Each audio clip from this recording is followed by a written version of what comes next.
Good evening, everybody, and welcome to First Horizon Stadium at WakeMed Soccer Park in Cary for today's Wake County Football Showcase. I'm Nick Stevens, along with TJ Thorpe here for Wake County Athletic Zone and the NFHS Network. We've got a doubleheader on tap today, and our first game of that doubleheader is Southeast Raleigh, the home team, against the Dudley Panthers, coming in from Greensboro. Southeast Raleigh is 1-0 on the season after a 48-0 win last week against Enloe. Dudley, they are 0-1. They dropped week one 45-6 against Cardinal Gibbons. And TJ, one of the things in this game that might decide it is the size. Oh yeah. One thing that Southeast Raleigh brings to the table is tremendous size. They have a huge O-line that we're going to see here very shortly after this kickoff. And Dudley's no small team either. They have some good size as well. So this game should be decided in the trenches. Southeast Raleigh beat Dudley 1 year ago to the day in Greensboro, 31-6 last season. Obviously, Dudley would like to reverse that. One thing to watch in this one might be the two running backs. Michael Boone Jr. for Dudley, 1,300 yards last season. Southeast Raleigh's Duck Freeman, 1,200 yards last season, and he's an NC State commit. So NC State fans who are upset about what they're watching on one channel might enjoy watching this one more. Well, the UNC in me is happy because we got one. The UVA in me better be happy after this game. Southeast Raleigh will begin 1st and 10 from its own 37-yard line. after receiving the opening kickoff. And anchoring this offensive line is one of the nation's top recruits, Grayson Williams. And he's not the only one. They have some great size, averaging around 275 on that O-line. Grayson Williams, number 79, a four-star junior for Southeast Raleigh. Trey Belcher at quarterback hands this one off. That's Christian Freeman. And that'll be a gain of about 5. That is that NC State commit you talked about earlier. I expect to have a heavy dose of the Southeast run game. I suspect you're right on that one. That'll bring up 2nd and 5 for Southeast Raleigh. Out to the 42-yard line. And Southeast does have some playmakers on the outside. Cam Bullock leading the way, number 2. And that handoff is going to be stuffed in the backfield by a bunch of Dudley defenders. Dropped for about 3 on that one. And that is the way Dudley's going to have to play. A lot of hats to the ball. Oh, okay, yeah, no. A lot of hats to the ball. I thought there was a flag there, but nope. Clean, flying around. They're expired on defense. That's the way they're going to be able to put a bump in the road for Southeast. And they're going to mark that one back 4 yards. So 3rd and 9 now for the Bulldogs. Back to their own 38-yard line. Trey Belcher drops back to pass. Looks like we got a screen here. Whoa, great pursuit by that D-line. He gets a complete to Freeman, but he is dropped short of the first down by about 3 yards. So 4th down coming up, looks like. And that was Nashawn Overby, number 55, hunting that down. And Southeast Raleigh looks like they'll punt this one away. So a big stop on the first defensive possession for the Panthers. Yeah, I know they were ready to get that bad taste out of their mouth from Cardinal Gibbons, and now having that first 3 and out is definitely inspiring for them.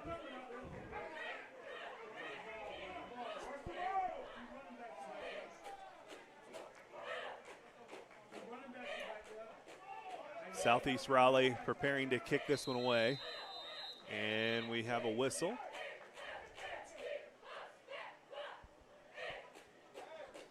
I didn't see a flag come out, did you? Delay a game. Oh. So that'll back Southeast Raleigh up 5 more yards. And it looks like we have Shakai Hicks and Kingston Davenport back deep. Or no, I think they walked Kingston Davenport. So Shakai Hicks is going to be fielding these punts tonight. That kick is away, and it is called for a fair catch by Hicks. Oh. They're going to say that hit a Dudley player, and Southeast Raleigh football. That was Khalil Hamilton on the recovery for the Bulldogs. And I think they might have gotten away with bumping into it looks like he got a piece of the returner. Maybe not enough for them to call the flag, but. Well, a big special teams play there. Yeah. Special teams is something that hurt Dudley in week 1 against Cardinal Gibbons. Gibbons had gotten up to a 21-0 lead in that one. Dudley scored a touchdown, and then on the ensuing kickoff, Gibbons returned it for a touchdown, and that was kind of the turning point of that one. So special teams mistakes, something that Dudley wants to eliminate here, and that could potentially be a big one. Southeast Raleigh 1st and 10 now at the Dudley 35-yard line. And you never want to give an offense like Southeast Raleigh a second chance. No, you do not. Belcher going deep, and down. He's got a man in double coverage and is intercepted. What a play right there to get the ball back. Vermont Carmack with a big interception, the senior for Dudley. Gives the Panthers the ball. What a great play, and I know Mr. Belcher wishes he had that one back. When he sees that on tape, he had Cam Bullock screaming up the seam by himself. Dudley ball now deep in its own territory. It'll be 1st and 10 at the 5-yard line. But here's the good thing. Southeast doesn't have the ball. That's a good if you're Dudley, right? Well, yes. But if you're Southeast, you got them backed up. You have a chance to maybe flip the field. Yep. But Dudley, you right the ship. So 2 mistakes in this one so far for these two teams, 1 by each, and Dudley keeps this on the ground on first down. Gain of about a yard. So it'll be 2nd and 9 coming up for the Panthers. And right here, if you're Dudley, you're thinking we need 2 first downs. If we can get 2 first downs right here, bare minimum, we can go ahead and flip the field and feel good about what we did here on defense and offense.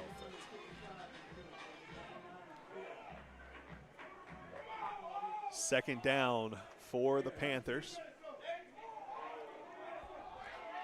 Oh, got a false start. And that'll be a half the distance penalty, so that should put them back at about the 3-yard line. I'll say one thing, across the state, we're going to see a lot of penalties early on in the season, getting out some of those jitters, but definitely in a showcase like tonight, I know guys are antsy to make some plays. Pharrell Price is the quarterback for Dudley. Last week he was 8 of 14 for 80 yards. There you go. Good run. Good run. Michael Boone Jr. Yeah, I wonder if they call him MJ. Boone was their leading rusher last season, 1,332 yards last year for Dudley. Last week he had 10 carries for 84 yards. So 8.4 yards a carry, and that one is more than that. Good for a first down, gain of about 13 yards there for Dudley, and now they have the ball across the 15. Yep, we spoke a lot about Southeast Raleigh's offensive line, but Dudley, they can definitely get some movement up front too. And here they go. That's another good carry there for Michael Boone Jr., the senior. Out across the 20 to the 21-yard line. That'll be a gain of 6 for the Panthers. 6-yard gain, 2nd down and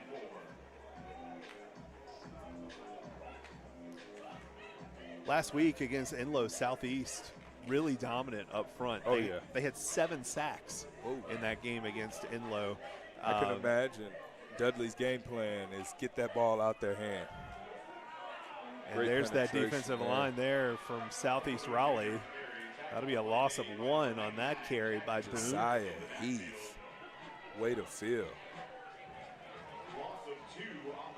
Looks like Jackson Hunter actually got the first contact there for Southeast Raleigh.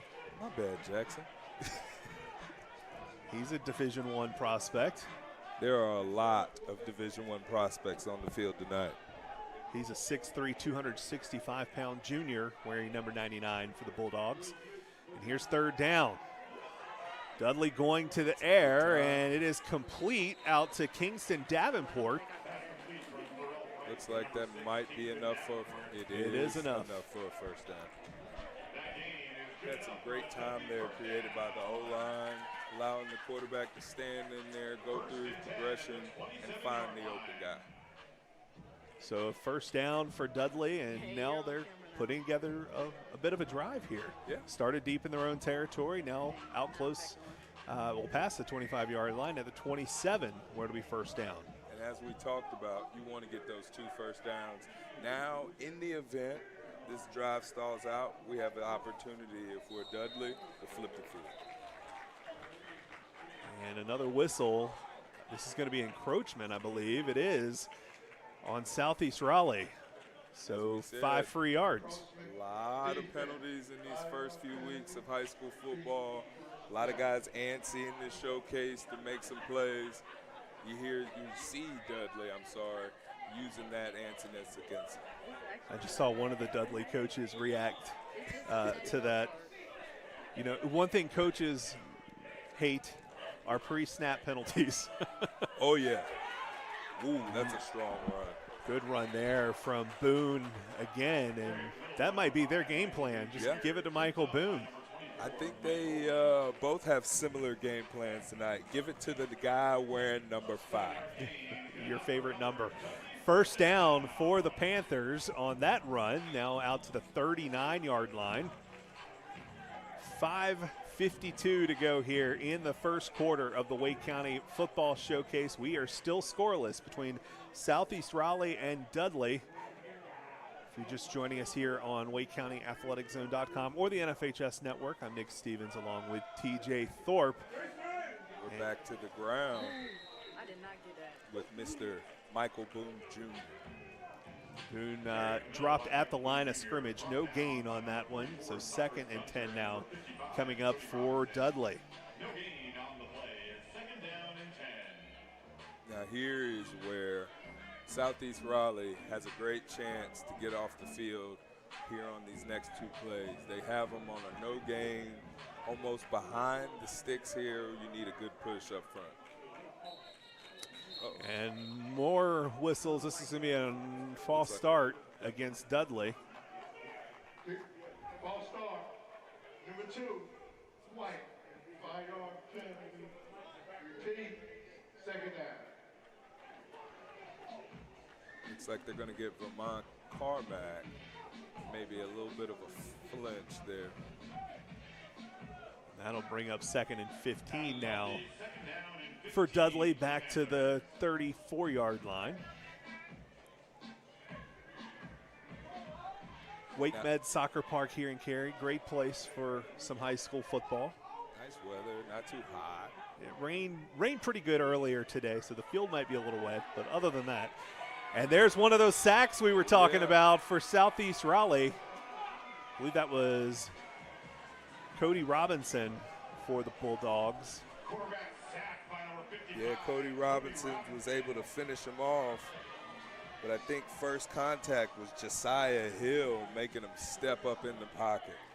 Hill, a 6'2", 255-pound junior on that defensive line for Southeast. And like we said at the start of this game, TJ, that is the size factor in this one is one that's could be determinative of who wins this one. Oh, yeah. Whoever wins up front today will win this game. 3rd and long here for Dudley. They go the screen pass to Boone, and he is wrapped Great up open almost field immediately. tackle. Great open field tackle. Mike Rowland, senior. And so And now you that know he's not a senior himself. He is a senior in high school. well, that is going to bring up 4th and 19 now for Dudley, and it looks like the Panthers will punt this one away. So 2 drives, 2 punts now for these 2 teams, 1 apiece. As we inch closer to the 3-minute mark of the first quarter, still scoreless here in the Wake County Football Showcase. And that punt is going to go out of bounds just inside the 40-yard line, I believe. We'll see where the official marks it. The players, keep on the players. They're going to mark him at the 40. Just inside the 45. At the 45. Okay. Oh. We have a little bit of a different viewpoint than we would typically have here. We're at about the 35-yard line, so it's a little bit difficult to see that sometimes. Yeah. Southeast Raleigh will take over. Good field position here for the Bulldogs at their own 45. 3:19 to go here in the first quarter. If you're just joining us, Southeast went 3 and out on its first drive, punted the ball away, but Dudley, one of the Dudley players touched the punt, and Southeast Raleigh recovered. And then on the very next play, Southeast threw an interception. So that is how Southeast, I guess technically it's 2 drives, not 1, huh? This handoff Back to the ground. is James Adams, and a nice pickup there on first down from the senior. And that's what we can expect from Southeast Raleigh. Sometimes, yes, they're going to try to take a shot, catch them off guard, but when things start to go awry, you can expect them to get back to what their bread and butter is and get the ball on the ground. That'll be a first down at the 34-yard line of Dudley. This is close to where they were when they threw the interception earlier here in the first quarter. So we'll see if they can avoid that kind of a mistake. Trey Belcher is the quarterback. He keeps this one on the ground, handing it off to Duck Freeman. And Freeman is into the end zone for the first touchdown of the day.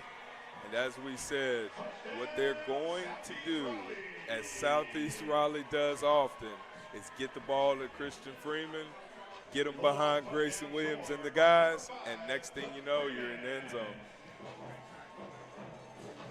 34-yard touchdown run for Duck Freeman, the NC State commit at Southeast Raleigh. Gets the Bulldogs on the board first. And now they line up for the extra point. It's 6-0 with the extra point coming here for Southeast Raleigh. 2:44 to go in the first quarter. Kick is up, and it is good. Southeast Raleigh takes a 7-0 lead on Dudley here in the first quarter. That 34-yard touchdown from Duck Freeman. And now Dudley will try to answer. Oh, yeah. This is one of those moments where you need to go back and do exactly what it is you've been doing. And it looks a lot like what you're seeing here from Southeast Raleigh. Seal the edge, let your big guys get around, get movement, and then let your runners do what they do. That's why he has an NC State offer. That's why NC State's so high on him. 34-yard touchdown run for the senior running back from Southeast Raleigh.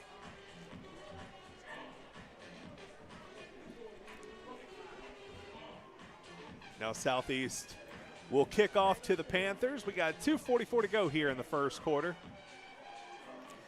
You're watching the Wake County Football Showcase on WakeCountyAthleticZone.com and the NFHS Network.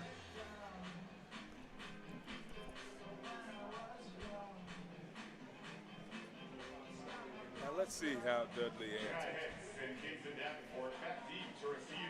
I think right here, you know, I'm a special teams guy. Yeah. It'd be a great time if you're Dudley to go ahead and get a big return. Give the offense some life, re-energize the sideline, and get back to running the ball, getting this offensive line involved, and let's see if we can take some shots downfield. Dudley will field this one at about the 2-yard line. Gotta go. And got a good block. That is Kingston Davenport on the return. He's across the 40 at Return midfield. time. Did I call that? And Kingston Davenport is going to get a 98-yard like kick return. Changes the game. Love it. Kingston Davenport, when you need a score, special teams is the way to do that. And I cannot wait to show you guys exactly what we have here.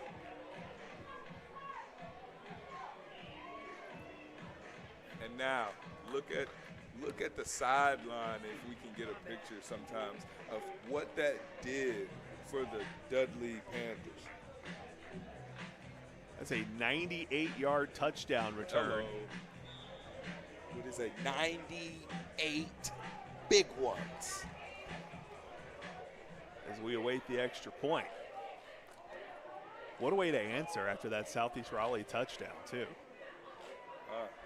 So we're going for 2 on a conversion. Oh. Their flags do come in. They hit that right in the mouth.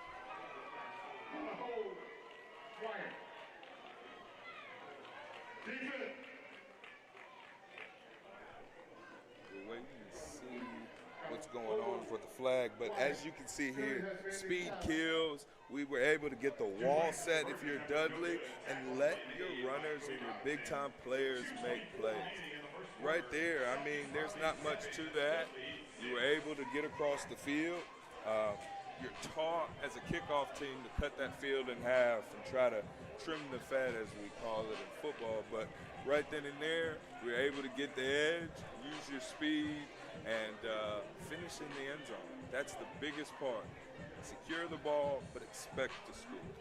That penalty was a hold called against Dudley, so the 2-point conversion failed. Southeast Raleigh with a 7-6 lead on the Panthers. 2:24 to go here in the first quarter at the Wake County Football Showcase. And now Dudley will kick off to the Bulldogs. And Do I go with my gut right here? Because I'm 1 for 1 on special teams calls. are you going to call another one? I don't know if everybody's ready for it. I know Southeast Raleigh fans are like, just call it, please, we need it.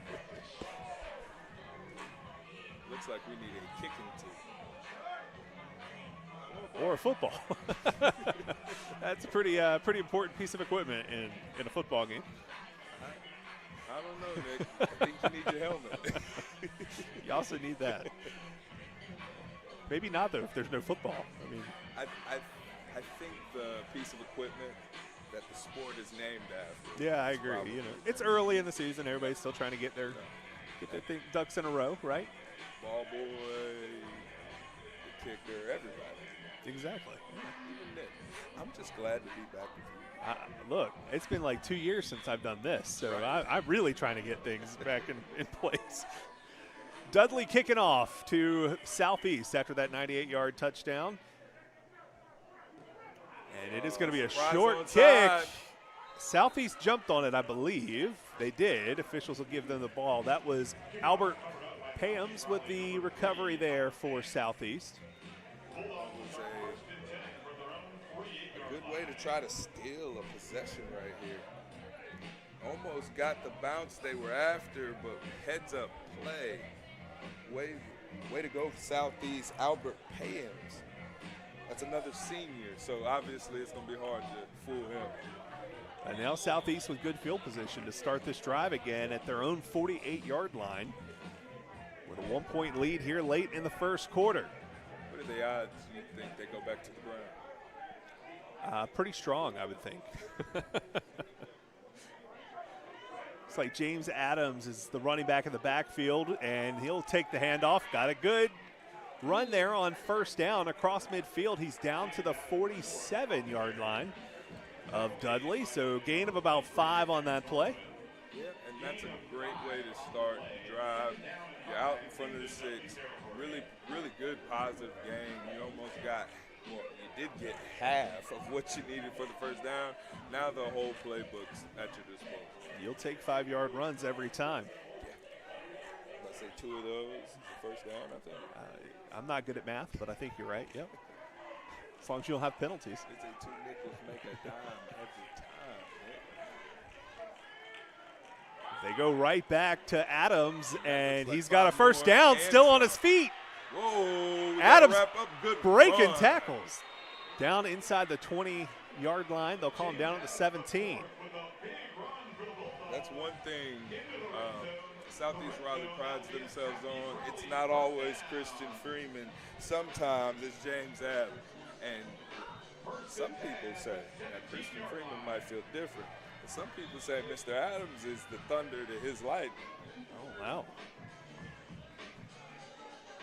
We saw a little bit. It kind of looked remnants of Nick Chubb.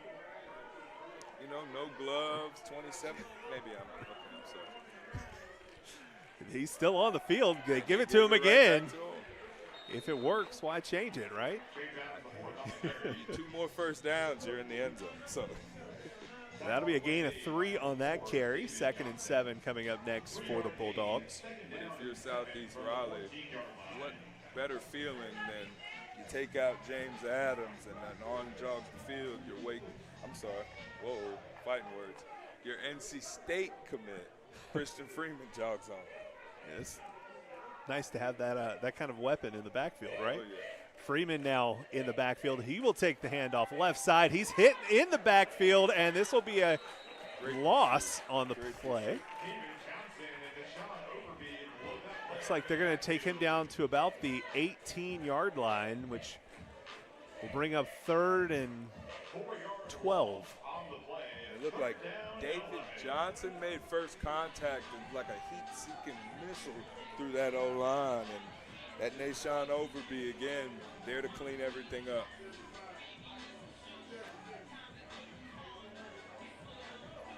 Third and long for Southeast Raleigh. In the red zone, though. So you may have two plays here to get a first down. We got a good screen here and snuffed out by Dudley.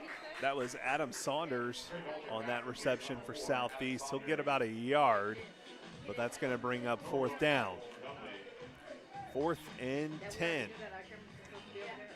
for Southeast Raleigh. Looks like the offense is going to stay out there. I did see in warm-ups that they do have a kicker who does have this amount in his leg, but I mean, when your offense is running and you're doing well, you never know what you get. Well, that'll be the end of the first quarter. Southeast Raleigh 7, Dudley 6 after 1 here in the Wake County Football Showcase. In towns big and small, under Friday night lights, in packed gyms, and on fields across America, public school sports bring us together. They unite communities, they create traditions, they shape who students become, teaching resilience, leadership, discipline, and teamwork. Millions show up each season, students, families, alumni, generations. But behind every program is a question districts face every year. How do we sustain this? That's where National Amateur Sports comes in, partnering with public school districts and their athletic departments to protect their assets, enhance their content, and monetize through corporate partnerships. Every middle school, every high school, every student athlete back on the field next season because this is worth protecting.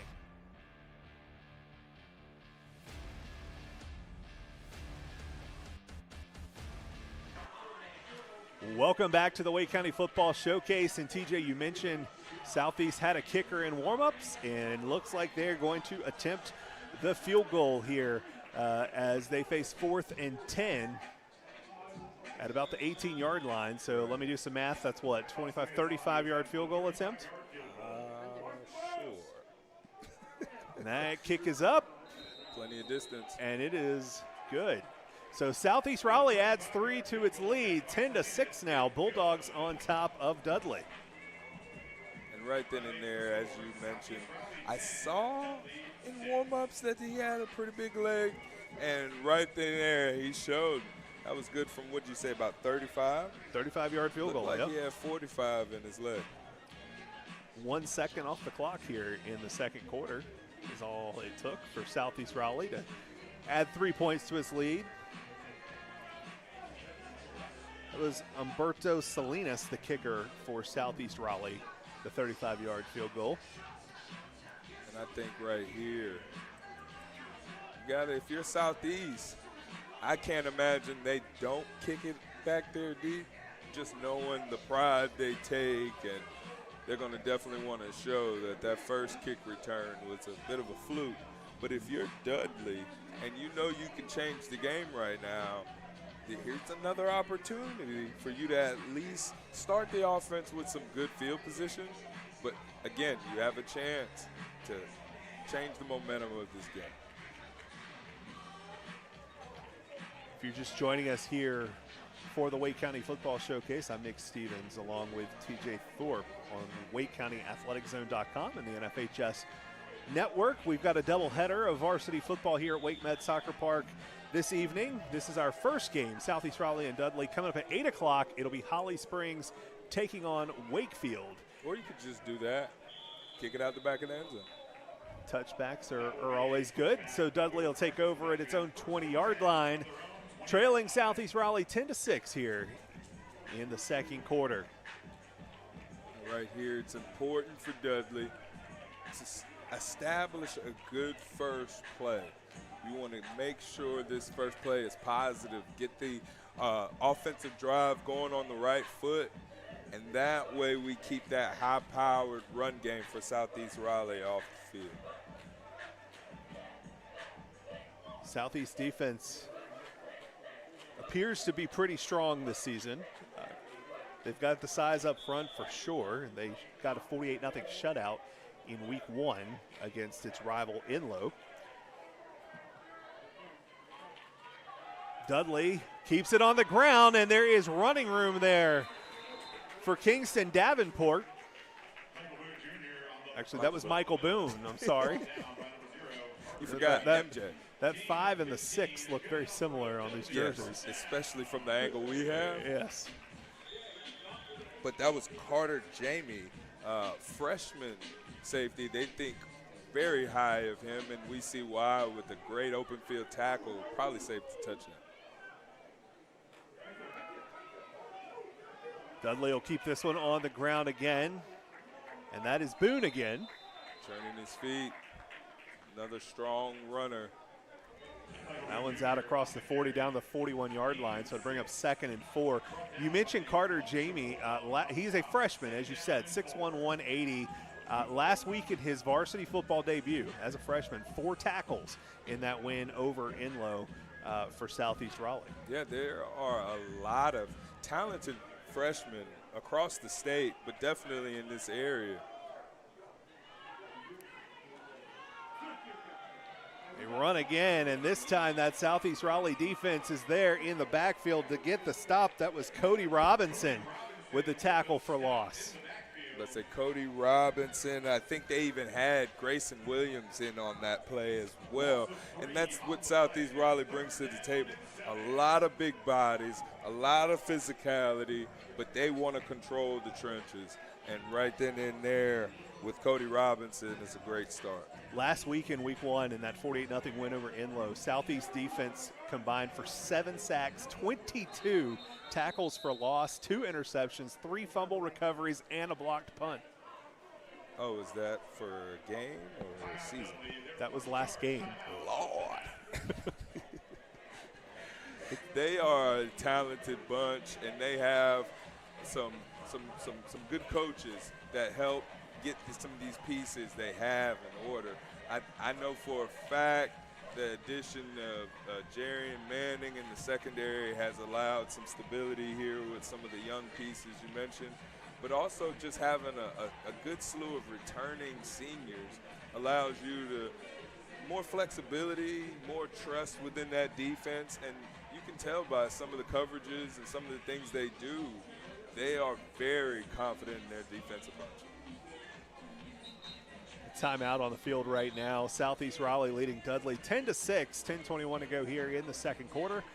Live from WakeMed Soccer Park in Cary. Southeast again with an early 10-6 lead in this one. You were mentioning some of the young talent they have on defense. Another one, Noah Powell, a freshman defensive end. 2 sacks last game in his varsity football debut. Oh, yeah. Again, as a freshman. There are a lot of, I repeat, a lot of talented freshmen in this area. Whoa! Interception, and this one is going to go all the way back for a touchdown. That is Zeke Stanley. And you know, we talked about freshmen, but that's a senior, and that's exactly what I meant by being able to do things on defense. Putting the prowess on your secondary. We talk about Jerry Manning giving them a presence as a coach, but now you see guys taking calculated risks on certain spots of the field, and it paid off big there for Zeke Stanley. Stanley, a senior defensive back with a pick 6, giving Southeast Raleigh a 2-score lead here early in the second quarter, and he read that one perfectly. Yeah, it looked like a bit of a 2-shell. Honestly, it could have been a match quarters, but Zeke Stanley flat-footed there, didn't feel any threat presence deep, and he made them pay. You got to throw some of those timing stop routes on time, emphasis on time. And that was another one of those mistakes we talked about earlier, that as that extra point goes wide left. But that was one of the mistakes we talked about earlier. Dudley was making last week against Cardinal Gibbons. Can't make that here against Southeast Raleigh. And see right there, it looks like they were in like a cover 4 match where he's already at depth. He sees the quarterback going to make that throw. He sees the receiver break in front of him with no deep throw.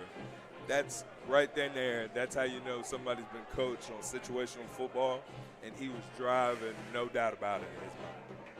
So after the Zeke Stanley 42-yard interception return for a touchdown, Southeast Raleigh now a 16-6 lead on Dudley, 10-12 to go here in the second quarter. We've already had a interception return for a touchdown, a kick return for a touchdown, a muffed punt that turned into a turnover, another interception. Oh, yeah. It's been an eventful first half. Yeah, and a whole bunch of good running. Yeah. I feel like we've already had a full night, and we're not even through the first half. So Southeast now kicking off to Dudley. As we mentioned this earlier, but these two teams met literally a year ago today in Greensboro. Southeast Raleigh got that win. Dudley last year started 0-3. Now they have a really tough schedule. Dudley does. Their next game's against Hillside. Oh. So they Familiar with them. They start with a difficult schedule, but they finished 8-5. So these tough non-conference games set them up well. Here we go, getting the edge again. Good return Ooh. there by. What a tough tackle. Did they throw the flag? They did not throw a flag. It appears that he did not pull him from the nameplate. I know a lot of people were thinking, oh, maybe a horse collar there, but if he grabs from the front, it's not as much of a penalty, and we'll probably see it here in the replay. But when you go from behind, slow it right there, see that arm gets around front, they're not going to give him that. Maybe you should take up officiating when you're done coaching, TJ. That was Kingston Davenport on the return, by the way, out to the 30-yard line. See, officiating is a very dangerous game. Okay. I have the utmost respect for what they do, but being out there in live bullets, and then someone's mother's going to yell at you. Oh, yeah. Dudley taking over at its own 30-yard line. Quarterback keep. And that is Pharrell Price, the quarterback, Like 6'2" senior. About 4 to 5. Keeper by Pharrell Price. Maybe a little less. 3 off the play. Second down. Yeah, we'll call it a 3-yard gain. 2nd and 7 now coming up for the Panthers. And right now, if you're Dudley, you do not want to give them this ball back on a 3-and-out. What you want to do is make sure we're still doing what we do, putting the ball on the ground, but you got to push it down the field a little bit. Threaten this defense. If you're Dudley, do you kind of want a sustained drive here that ends in points? Oh, for sure. You're getting into that danger. There we go. Yep. Flag comes in on that incomplete pass. Going for Jalen Jones on that one. See right there, you have decent position if you're the DB, but a lot of times if we don't get that head around and still have a little bit of contact when the ball's in there, the referee's typically going to make that call. So they're going to get defensive holding against Southeast Raleigh, which will be a first down for Dudley. That's what you need. Just string first downs together if you're Dudley. Keep this high-powered offense on the sideline. That'll move the ball out to the 43-yard line of the Panthers. Price in shotgun. And we're going to have whistles. I think this will be a false start. It will be. False start. White. 5-yard penalty. The senior running back Travis Motley now in the backfield along with Price. That's what you don't want to do. Get a first down, then get behind the sticks. Yeah, that'll make it 1st and 15 now for Dudley. That killed a drive earlier for them when they went. They were close to midfield, and I forget what the penalty was, but ended up being like a 4th and 20 situation. Ooh, an almost intercepted there just through the hands of Cyrus Gunter. That is a very dangerous throw. If you're a quarterback, and all quarterbacks at home, when you're rolling one way, throwing the back across your body in the middle of the defense is tough. I mean, that's essentially threw it into a team meet right there, and not having your feet set is always a tough throw. So word to the wise, if you don't have it there, maybe get it back across the line of scrimmage out of bounds, live to fight another day. 2nd and 15 now for Dudley. Price is Quarterback going to keep draw this here. himself. Great call. Ooh, almost snuck through. He'll get back to close to the original line of scrimmage. It'll be 3rd down. I was like, oh, well, his shoe came off. I was going to say, he looked like he was tripped by his shoestrings, and sure enough, he actually was stripped of his shoe.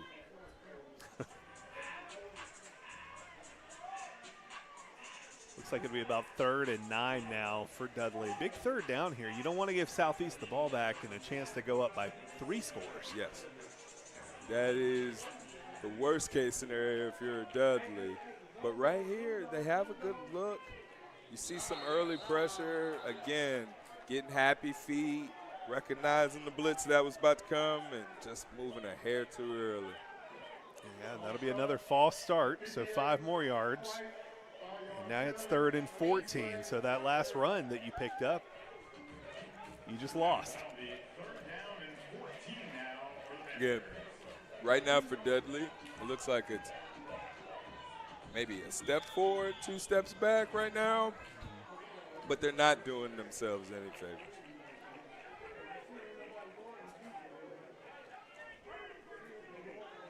Third down and 14 for the Panthers. Price now dropping back to pass, and he is under pressure.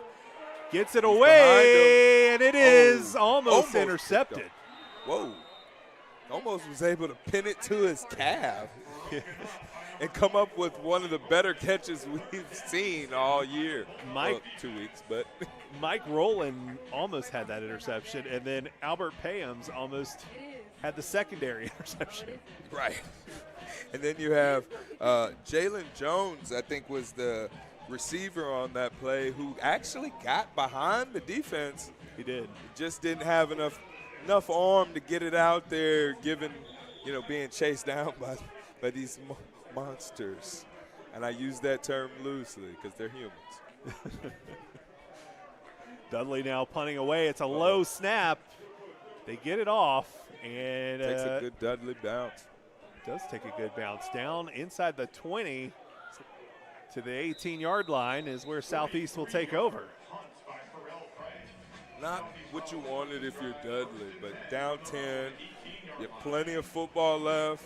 You want to back the opposing offense up and see if you can get a stop and maybe end the half, on a high. 7:36 to go here before halftime. Southeast Raleigh takes over at its own 18 with a 16-6 lead on the Panthers here at the Wake County Football Showcase. And now if you're Dudley, you need a defensive stop here. You don't want to give up more points going into halftime. Oh, yeah. If you're Dudley, I think first things first, we got to stop the run.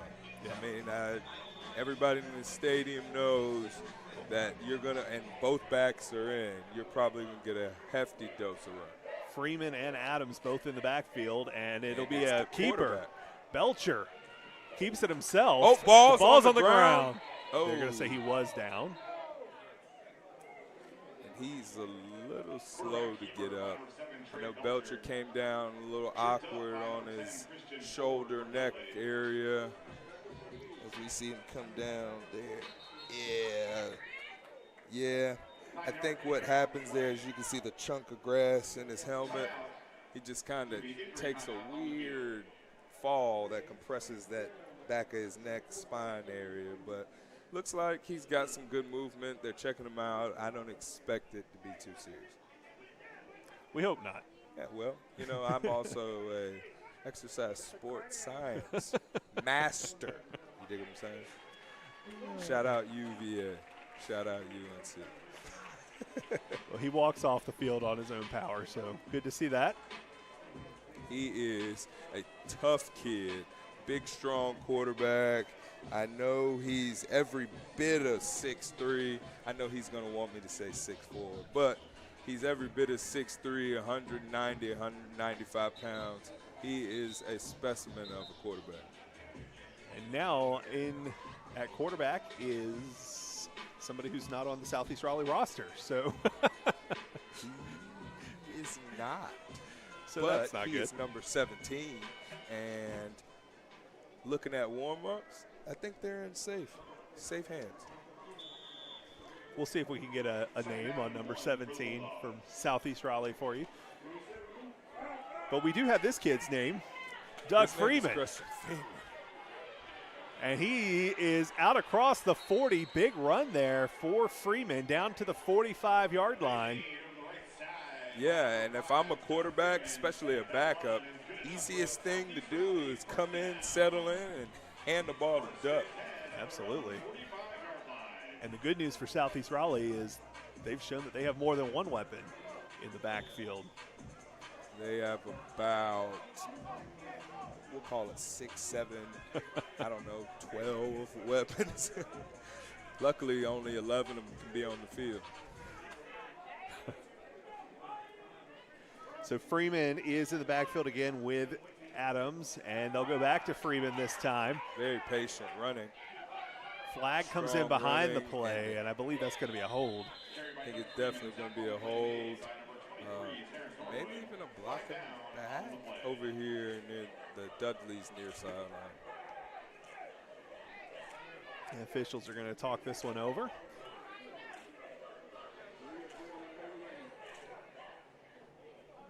Got a hold. 79 blue. 14 yards from the line. So it will be a hold called against Southeast Raleigh. That'll be a 10-yard penalty. That is, I think they said Grayson Williams. Something that you won't hear often from him, but sometimes, you know, being that size and some of these smaller, quicker guys are moving, you might get a little bit of claw. We got 6:44 to go here in the second quarter, and that holding penalty might be what Dudley really needed defensively, because now it's 1st and 20. Well, if you give them 5 yards, 6 yards times 3, you don't That's give them 18. a first down. Now, that doesn't mean they're not going to go for it after they're averaging 6 yards to carry on 4th and 2, but wishful thinking. 2nd and 14 now after that 6-yard carry. Aren't you proud of my math, Nick? I'm impressed, TJ. 1st and 26 times 3, 18. Oh, man, on fire. 2nd and 14 now for Southeast Raleigh at its own 41-yard line.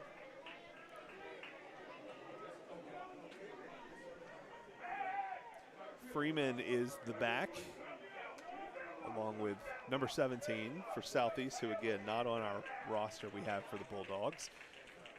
They give it to Freeman, and he's going to work his way through the defense, but not much going there. Gain of a couple. It'll be 3rd down and 12 now after that carry. That's what Dudley we saw early in the ball game. Really flying, swarming, getting a lot of hats to the ball, because that's what you're going to need to get some of these ball carriers for Southeast Raleigh down.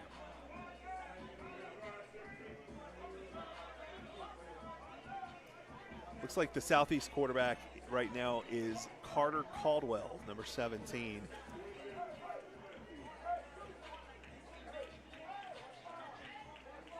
Well, 3rd down, and it looks like to be 12, 13 yards. Carter Caldwell, we might see one put in there. And we're going to get a timeout called by Southeast Raleigh. With 4:50 to go here in the second quarter, Southeast Raleigh leading 16-6 against Dudley in the Wake County Football Showcase.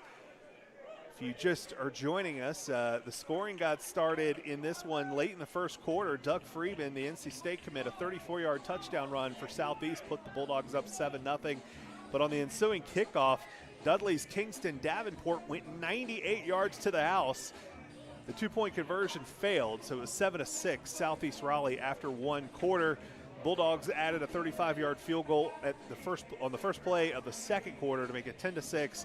And then Zeke Stanley got a 42-yard interception return for a touchdown for the Bulldogs. That extra point failed, and that is where we are now, 16-6. Southeast over Dudley with 4:50 to go before halftime. Southeast quarterback Trey Belcher went out injured just a few moments ago, and so Carter Caldwell now in the game for the Bulldogs. Ball came out.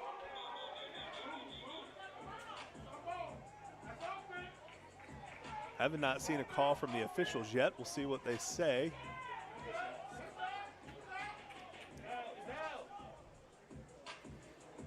believe they're saying it's 4th down. That's what it appears to be. Still have nope. They're going to say Dudley Yeah, recovered okay. a fumble. We saw some of Southeast Raleigh's defense take the field, but not enough for it to be conclusive. So Usually when that happens, that's a pretty good indicator that they know they fumbled the football, right? But that's what we were saying. See it slow down. Right at the very end, it looks like the ball came out. You see, who's that, number 32, I believe it is, maybe 33. As you said, it's hard to read those numbers from up here, but I believe that was number 33, Issa Slaw, senior, finding the ball, jumping on it, really heads-up play to help the offense here late before the half ends. And that's what we said. You wanted Dudley, if you're Dudley, you wanted a turnover there, or at least a defensive stop on that possession, and they got it. So we'll see if they can take advantage. They're going to go deep. Oh! That pass falls incomplete off the fingertips of Vermont Carmack. And it was a close one. It appeared that we might have had maybe a route bust by one of the two receivers, having two guys in the same exact area, but you had a chance to come down with it. And as you can see, Dudley is not just going to sit back and try to run all night. They are pushing the ball down the field now. Carmack had the lone touchdown last week for Dudley against Cardinal Gibbons. He had 3 catches, 53 yards, and a score last week for Dudley. Now the Panthers keep this one on the ground. Not much going there. It looks like no gain on that. So 3rd and 10 coming up for the Panthers. Yep, and that's one thing you have to watch. Taking a shot early in the drive, sometimes if you don't get it, you're unsuccessful on that shot, you have an opportunity to, one, stop the clock if you're the defense without using a timeout. But now you're looking at a long 3rd down, and you can give this Southeast Raleigh offense the ball back. 3rd and 10 from the 46-yard line for Dudley, trailing by 10, 16-6, late here in the 2nd quarter. We've seen Dudley take a few shots in this one. Maybe they're going to do it again. Almost intercepted there off the fingertips of the defender. That was Josiah Heath, number 20 for Southeast Raleigh. And now 4th down coming up for Dudley. And that was senior Samir Horton, just out of reach on that throw. And he might have had a little daylight on the crossing route, but you're starting to see Dudley mix it up.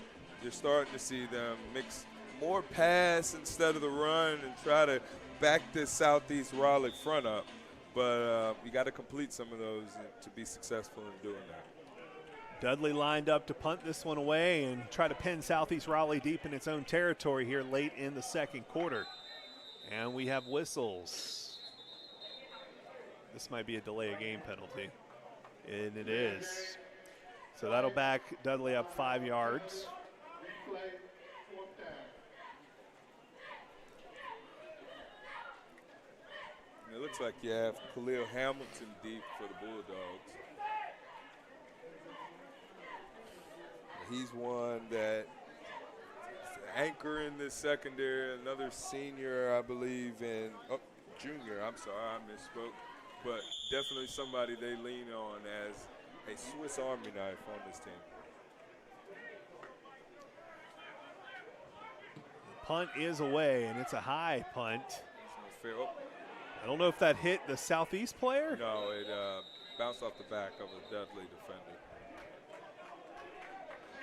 So it will be Southeast Raleigh ball then at the 26-yard line. Good eye, TJ. I had returned a punt or two in my day. Take one. The NCHSAA record holder for kick returns for touchdowns in a season. Is that me? What? It's almost like somebody should have broke it by now. Knock, knock on wood. It's had a few people come close. Oh, too close for Yeah, comfort. we've had a few people. Southeast Raleigh will take over at the 26-yard line. 3:36 to go in the 2nd quarter, up by 10 against Dudley.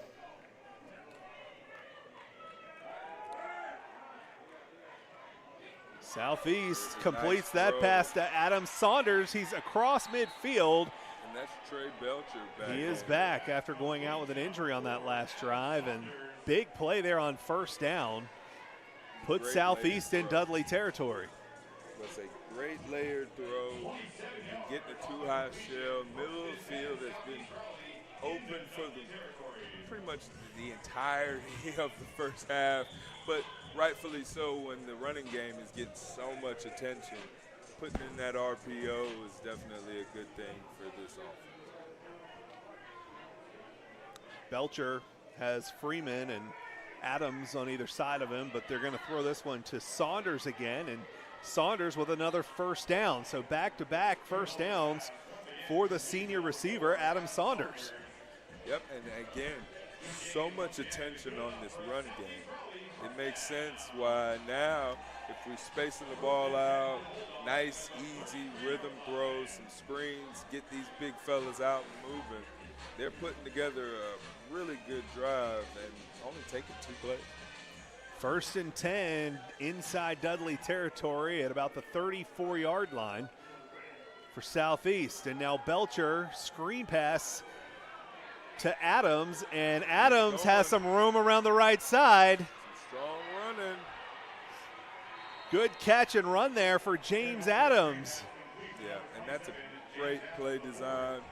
Again, more attention on the run game. You get Doug Freeman out into the swing, fake it, nice underneath screen to your other playmaker out the backfield. And again, you pick your poison with this Southeast Raleigh offense. 1st and goal for the Bulldogs inside the 5-yard line. 2:39 to go in the second quarter. Looks like we had a late sub for Dudley. Get some more size on the field as you get closer to their end zone. They go back to Adams on the ground. He will gain about 2, maybe 3 on that. Looks like he'll be marked down at the 1, so 2nd and goal now for the Bulldogs. Yeah, if I'm Southeast, I can expect this maybe 2 to 3 more times. Or maybe only once if they get into the end zone. Well, yes, I don't want to Timeout. necessarily speak for them. Timeout on the field. Dudley taking this timeout.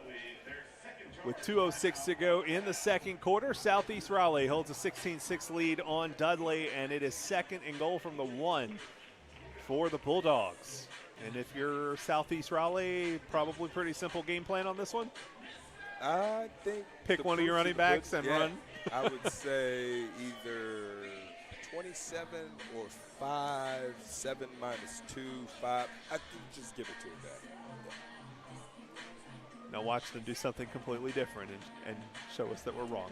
You know, as much as I think that would be very ironic, I don't see that happening.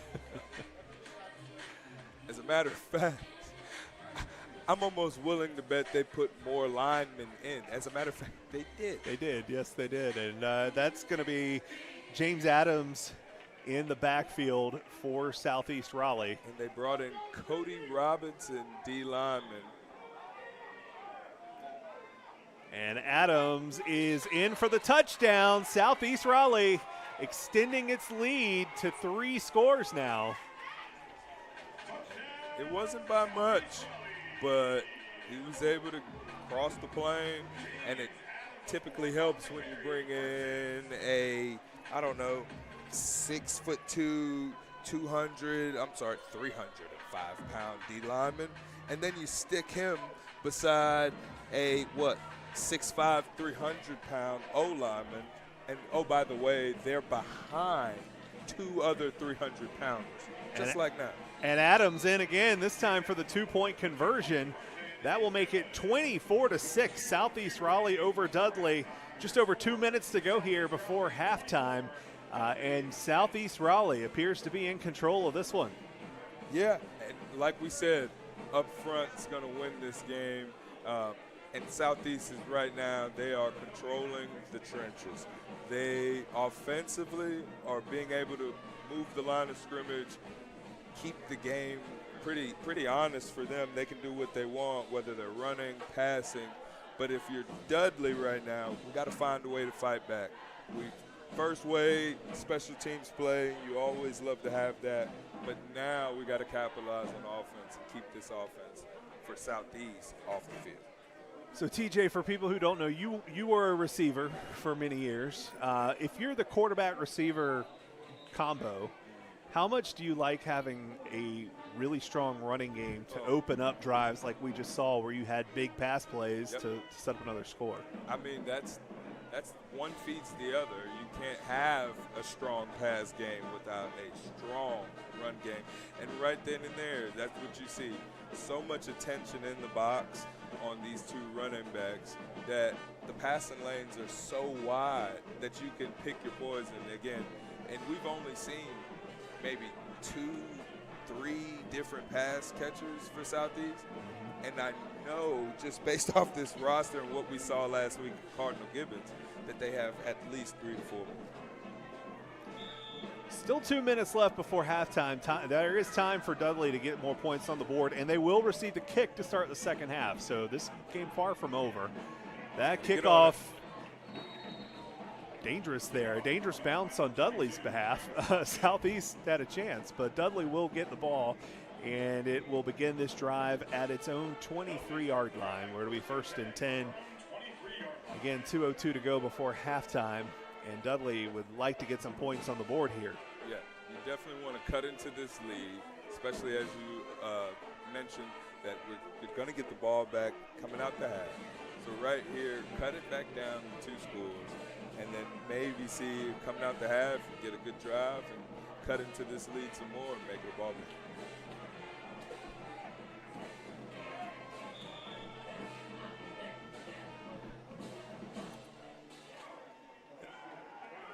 Dudley Great run. changed up the offense there a little bit. Is Amari Williamson in at quarterback now for the Panthers. Pharrell Price had played quarterback so far in this one, so new quarterback. But one thing that did not change, Michael Booten Jr. No, that isn't going to change. Good run there on first down, and a first down again here. Now out across the 35 to the 36-yard line. A timeout on the field. 1:54 to go here in the second quarter at the Wake County Football Showcase. It's 24-6 Southeast Raleigh with a lead in the first game of the day. Stay with us because tonight at 8 o'clock we have 2 Wake County teams playing each other. It'll be the Holly Springs Golden Hawks against the Wakefield Wolverines. That game kicking off at 8 o'clock tonight. And, that's going to be an interesting one. I was doing some research for this before. Holly Springs, when they had their first varsity season in 2007, their first varsity touchdown was against Wakefield. So a little bit of I don't know, probably doesn't count as a rivalry, but, interesting little tidbit of information. And Wakefield, first-year head coach, they lost last week, but they scored 26 points, which was more than they had scored in any game last season. So already we are seeing Wakefield taking steps in the right direction. Should be an interesting game tonight. Again, that's at 8 o'clock. You can watch that live on the NFHS Network or right here on the Wake County Athletic Zone. We're back here for first down, and hit as he throws. That ball goes out of bounds and incomplete. Again, Zamari Williamson in at quarterback, and we have a little extracurriculars going on the sideline. Nothing too serious there, but no flags or anything on the field. One thing, if you're Dudley taking shots like this, gotta be cognizant of the fact that you could give Southeast Raleigh the ball back with some time left. Yeah, you just had some good success on the ground on first down before the timeout. Might see them go back to that. Williamson still in at quarterback for the Panthers, and he will keep this himself right up the middle. And Williamson has a first down, or close to it. I guess it'll depend on the spot. We'll see where they mark it. The helmet comes off, and that means he's going to have to leave the field, too. Why does helmet keep coming off? Yep, he's going to have to come out for a play. But that will be a first down, so 1st and 10 now for Dudley at the 46-yard line, and Pharrell Price coming back in at quarterback. So good to see he's not injured. They actually, I believe, played 2 quarterbacks last week against Cardinal Gibbons as well. Pharrell Price was 8 of 14 for 80 yards and a touchdown. Zamari Williamson was 1 of 2 passing attempts. So they did play 2 quarterbacks a little bit last week too. They keep this one on the ground. That's Michael Boone Jr., who is just hit immediately in the backfield. That'll be a loss of about 4, maybe 5. I'm looking at the far official there. It will be. So 2nd and 15 now for Dudley. That defensive line for Southeast Raleigh has been really strong here in the first 2 weeks of the season. Oh, yeah. And just so we're clear, there are over 6 people on Southeast Raleigh's front that are 300-plus pounds. Whew. There are another 6 that are 280-plus pounds. Zamari Williamson back in at quarterback, and this is picked off by Southeast Raleigh.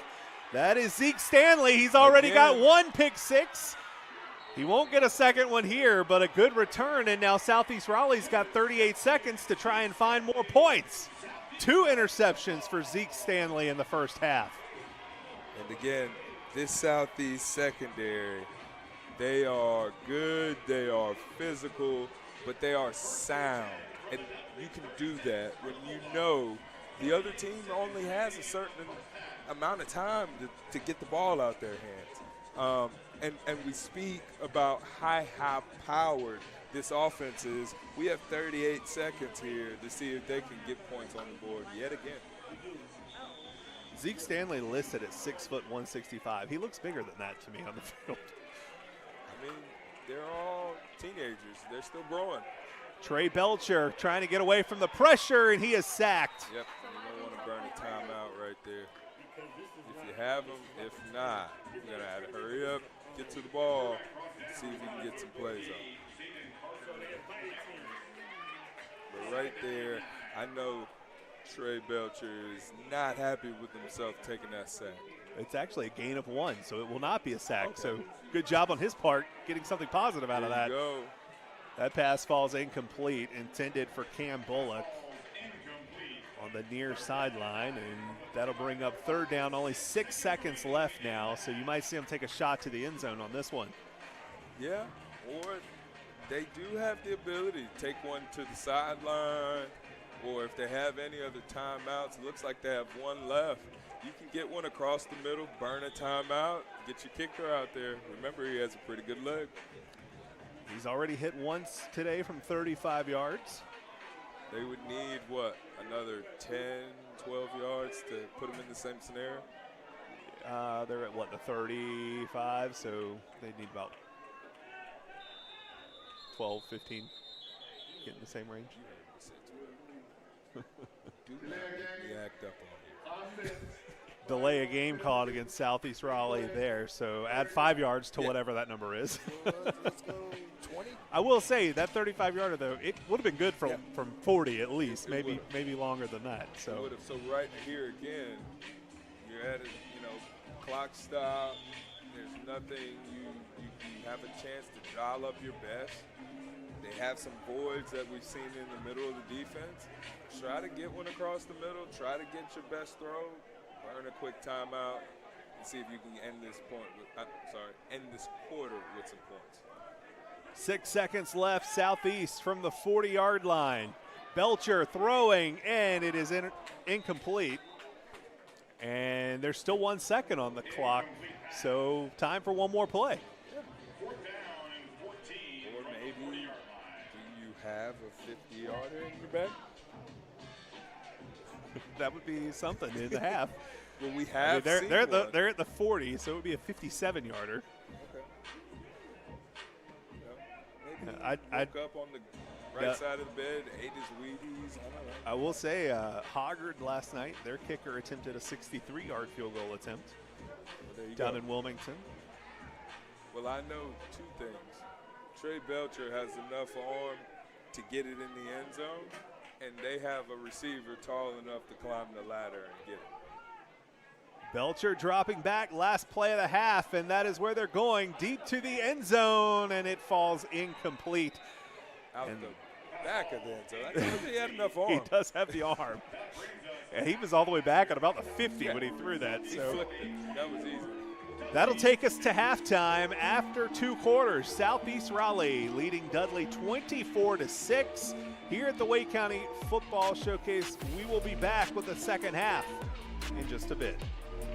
In towns big and small, under Friday night lights, in packed gyms, and on fields across America, public school sports bring us together.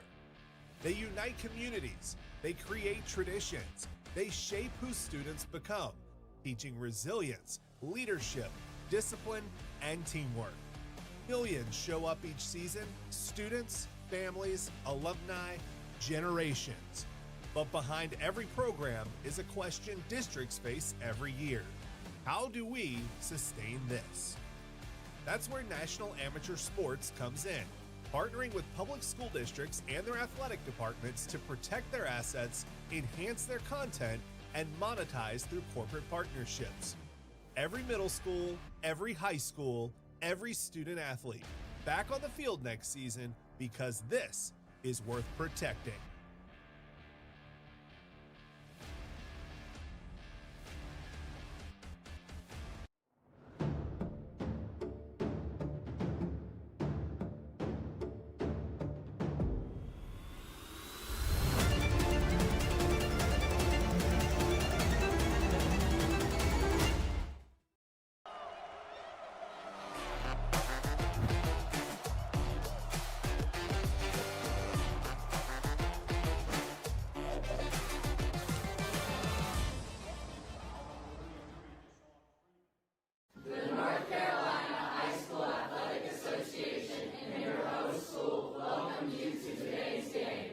Each game showcases core values: sportsmanship, integrity, respect, and accountability.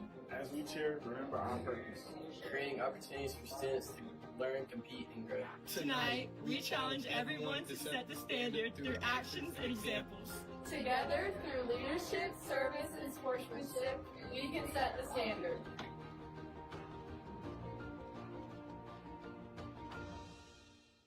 Wake County Athletic Director Darren Coe joining us here at halftime of the Wake County Football Showcase. Darren, this is always a great event at WakeMed Soccer Park, to celebrate high school football in Wake County. What's this like for the school district?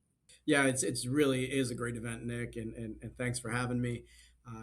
We certainly love the partnership that we have with the town of Cary and WakeMed Soccer Park.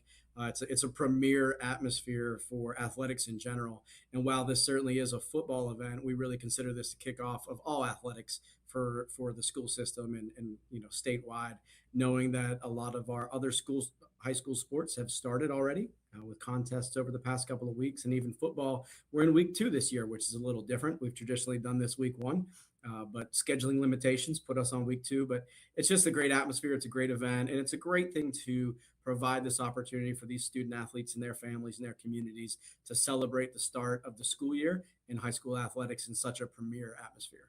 For some of the teams like Southeast Raleigh, first time appearing in this event, Wakefield, first time appearing in this event, what do you hope that the kids, this communities get out of this? Yeah, honestly, I really just hope that they enjoy their experience. Certainly year long, they have great crowds at a lot of our high school football contests throughout the season. But coming to this unique setting and kind of being in a neutral on a neutral field, a neutral stadium, lends to a different feel for sure. And I think having the doubleheader, it's not often that we have doubleheader varsity football games anywhere in the state other than some of these showcase type events. Obviously, having the support of WakeMed Soccer Park and their great staff here helping put it on, it allows the school employees and the athletic departments to enjoy it in a different way. But really, it's about the kids on the field and their opportunities to showcase themselves and their team and everything they've been working on. We know that high school football never really ends. They pretty much go year round. And while we say this is the start of the season started, probably the week after the season ended last year. So I know Southeast Raleigh has a lot of excitement around their program this year, coming in off of a big win last week over Enloe. And Wakefield and Holly Springs, two opposite sides of the county, coming north to south, bringing those two teams together and bring them here tonight to kick off the season and enjoy this atmosphere. I think is really important and really special for these kids and their families and their communities. We have a new sport this fall in Wake County in North Carolina. The flag football will be a sanctioned sport for the first time in our state. How excited are you to see that become a real thing here in North Carolina this year?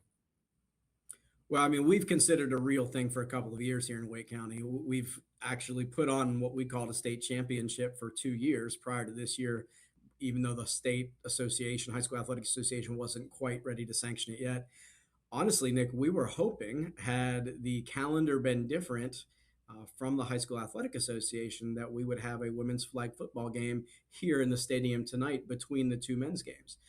And hopefully that will happen next year. But with a delayed start due to the implementation of the sport statewide, they delayed the start. So those teams are just starting tryouts this coming Monday for women's flag football. But we're super excited about that opportunity, and we intend to, if possible, have women's flag football here in the stadium next year, along with these men's games, so that those young ladies can showcase their talents, because we certainly know that they are extremely talented, and women's flag football is an exciting opportunity across the state, but specifically here in Wake County, with Wakefield being the state champion, and Holly Springs, Willow Springs was actually the matchup was going to be Willow Spring and Wakefield. We had it planned, and we had the coaches and the teams committed before the calendar changed. So we're certainly excited about that new sport and watching it continue to grow statewide.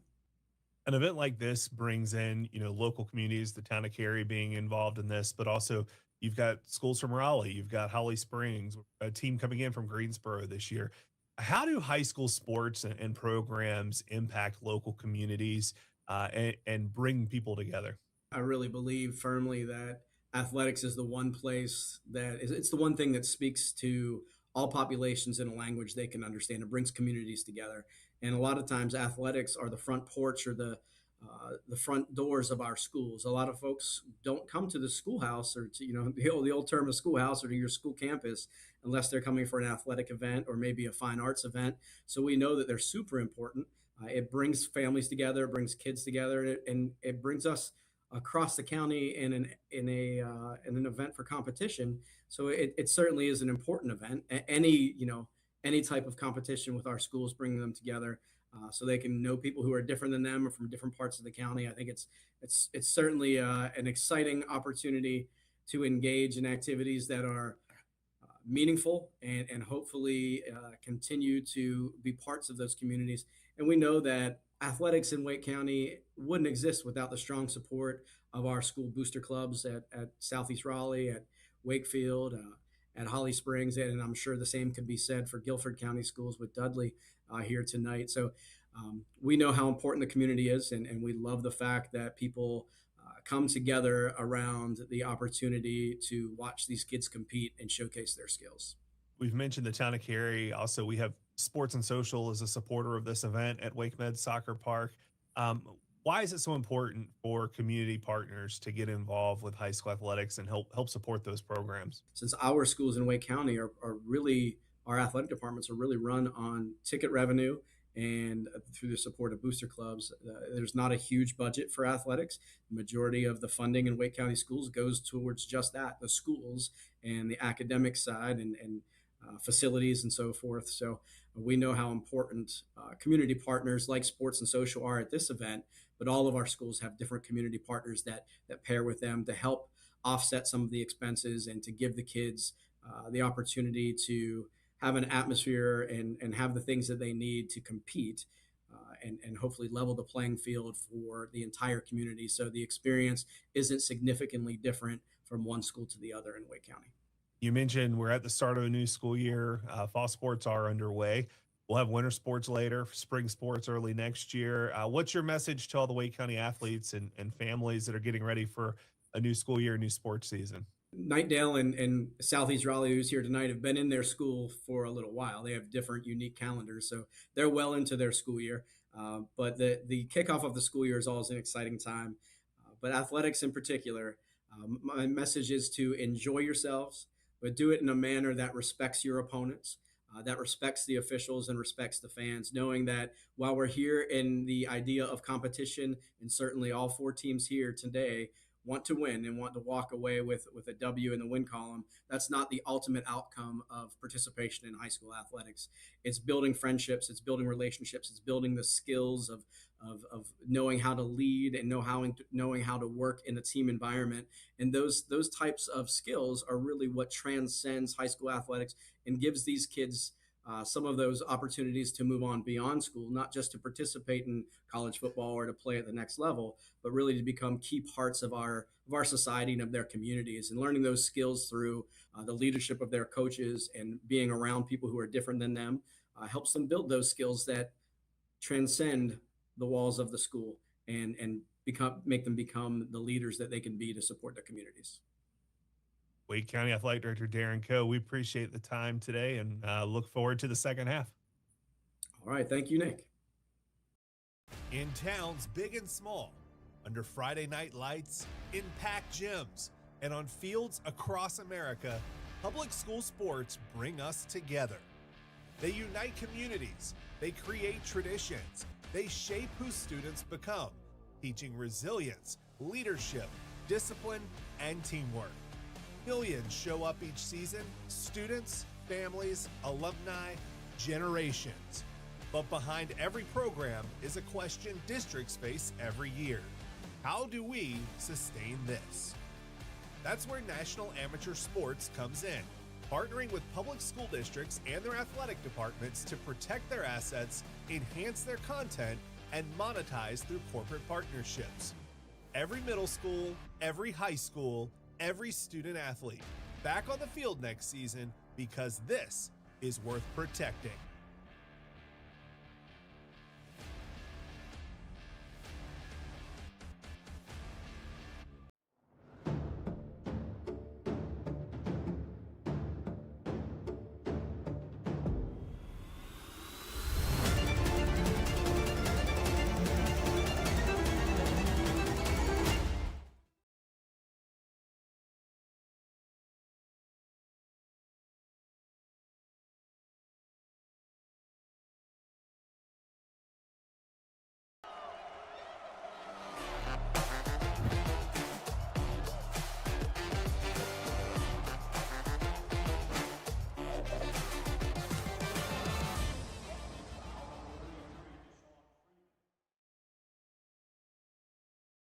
The North Carolina High School Athletic Association and your host school welcome you to today's game. Each game showcases core values: sportsmanship, integrity, respect, and accountability. As we cheer, remember our purpose. Creating opportunities for students to learn, compete, and grow. Tonight, we challenge everyone to set the standard through actions and examples. Together, through leadership, service, and sportsmanship, we can set the standard.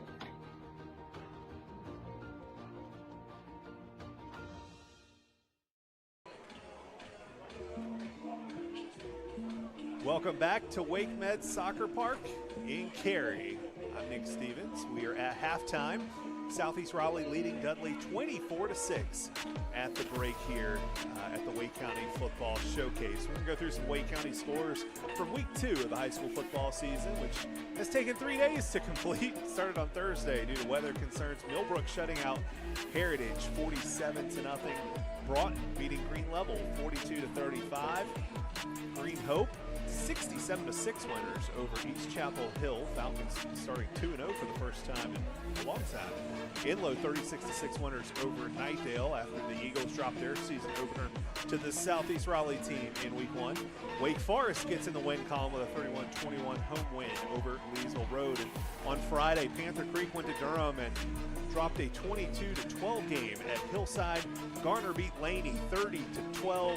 Rocky Mount over East Wake 42-20. South Garner all over Southern Lee 59-6. Middle Creek beating Willow Springs 66-7. A thriller last night. Fuquay Marina and Apex Fuquay scored on the last play of the game and went for two to win 29-28 over Apex. Athens Drive 38-21 on the road at Cary on Friday night. Sanderson beating Riverside 27-12. Apex Friendship shutting out Lee County 35-0. And Rollsville going to Charlotte, losing to Providence Day 34-0. And of course here we are at halftime. Dudley and Southeast Raleigh, Southeast with a 24-6 lead. And at 8 o'clock tonight, we will have Wakefield and Holly Springs to end week 2 of the high school football season in Wake County. Let's take a look at some of the highlights from the first half. In the first quarter, NC State commit Duck Freeman, 34-yard touchdown run for the Bulldogs late in the first quarter. That put Southeast up 7-0, but on the ensuing kickoff, Kingston Davenport, a 98-yard touchdown return. That gave Dudley a chance to tie the game, but to take the lead, but the two-point conversion failed. So Southeast led 7-6 after one quarter.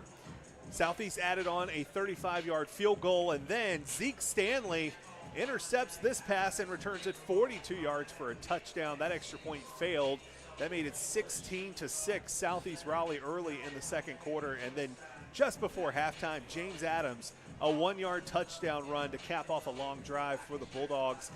Two-point conversion run was good also by Adams, and that gets us to our halftime score of 24-6 Southeast Raleigh. And TJ, we were talking at halftime, TJ Thorpe, bring him back into the broadcast here. We were talking at halftime about the difference makers in this one, and it really is the defense for Southeast Raleigh, led by the size up front for many reasons. But for example, Zeke Stanley, 2 interceptions, 1 return for a touchdown. You were saying during the second quarter, it's the pressure that allows him to make those plays because the quarterbacks don't have a lot of time to make decisions. Correct. And that's what we're seeing with Southeast Raleigh. They keep it very simple. They allow their playmakers to go out, play fast, play aggressively. A lot of physicality out of the Southeast bunch. But again, if you have a front, both sides of the ball, but we're specifically talking about defense right now. When you have that type of front, that type of pass rush, you see quarterbacks trying to get the ball out on timing, trying to be ahead of schedule, right? Because obviously you don't want these 300-pound dudes, bearing down on you. But as a corner in the secondary, you got to know when to pick your spots. Right then and there, they had the perfect coverage for it. They were in more of a cover 4 match where he can sit back, see from depth what's coming at him. And then right then and there, you have a short throw, go ahead and jump it. See what happens. You have help coming from all different angles with this defense. And Zeke Stanley is somebody who, as we alluded to before, he is a senior. He is knowledgeable about what they're trying to do with Dudley. This isn't their first time seeing him, but also he understands when that ball has to come out. I actually watched a clip from Asante Samuel as to why he liked to be on the left side of the field. And fun fact, he chose the left side of the field because most quarterbacks are right-handed. That's where they're looking first, right? That's where they're most comfortable throwing the ball, and you see Zeke Stanley take advantage of it. And I'm willing to bet if we can't turn things around on this drive for Dudley, you're going to see a lot more pressure and a lot more plays being made by this defense for Southeast. The second half about to get started. Teams making their way back to their sidelines. Again, Southeast Raleigh with a 24-6 lead here after 2 quarters of play at the Wake County Football Showcase. Coming up tonight at 8 o'clock, we have the second game of our doubleheader. Holly Springs taking on Wakefield here at WakeMed Soccer Park. Still plenty of time to get out here for that one. If you want to make your way to Cary, tickets are $15 at the gate. Or you can join us on the live stream here on the NFHS Network or on WakeCountyAthleticZone.com. I'm Nick Stevens along with TJ Thorpe. Dudley will be receiving the kickoff to start the second half, which good thing for Dudley. They need to find some points, get back in this one. But offensively, they've really struggled to put points on or to even move the ball. Yeah. And that's the biggest thing is when you don't control the trenches. Excuse me, I'm getting a little tongue-tied here. But if you don't control the trenches, you're going to struggle doing the things that are pretty, that's their identity of Dudley. hand the ball off. A lot of what Southeast is doing, make big gains on the ground, get big plays on the ground, let that open up your passing. But Southeast is making it very tough for them, very tough. Second half kickoff about to happen here as the Bulldogs kick off to Dudley.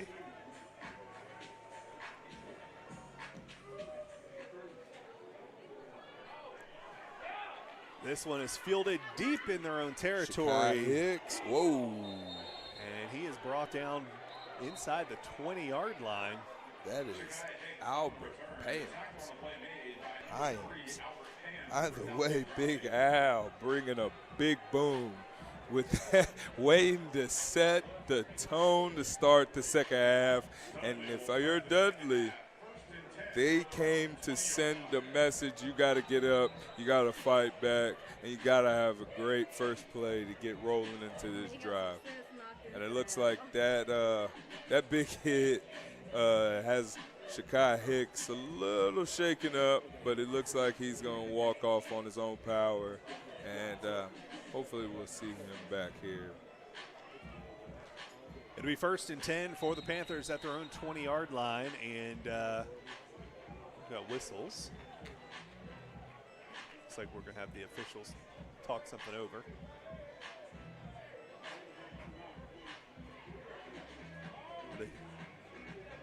Looks like they were sending a Dudley player off the sideline, maybe an equipment issue. Yeah, so this year it's been a real big emphasis on mouthpiece, equipment, being ready to play. 1st and 10 from the 20-yard line for Dudley to start the second half, and it'll be they're going to keep it on the ground, and a good run there on first down for Michael Boone Jr.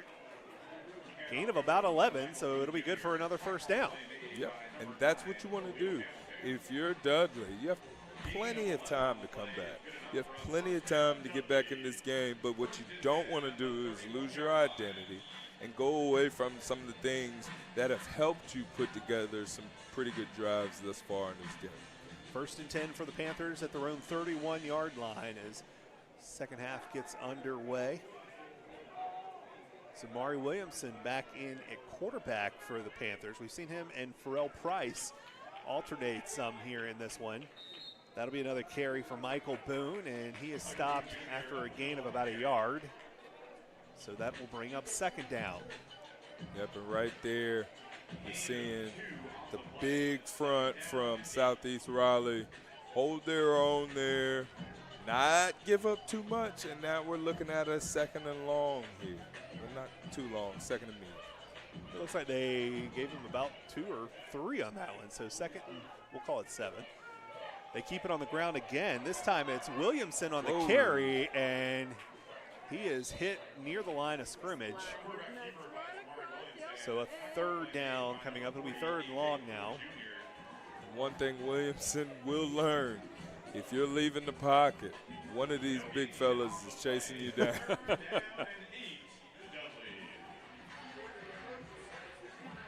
I mean, we've talked about Southeast size, but they can also move. Oh, yeah.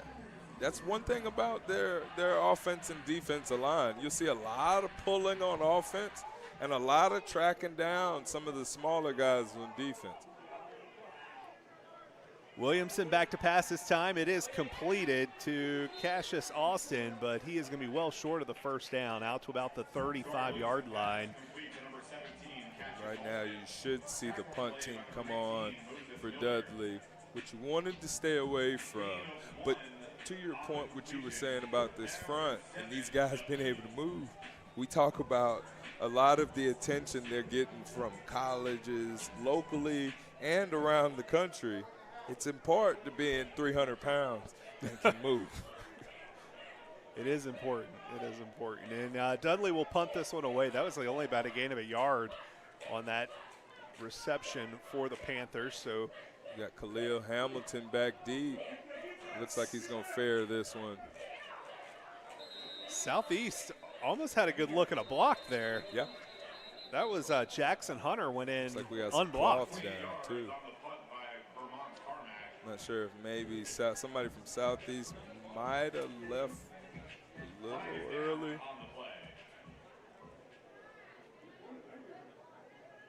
Oh, never mind. 20 blue, we're going 10 yards from the end of the kick.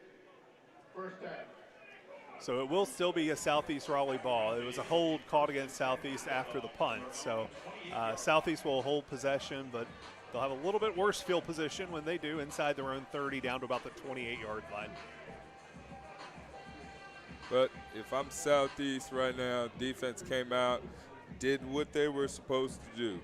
Make sure you leave the field, same score, give our offense a chance to extend the lead, and now you're in the driver's seat.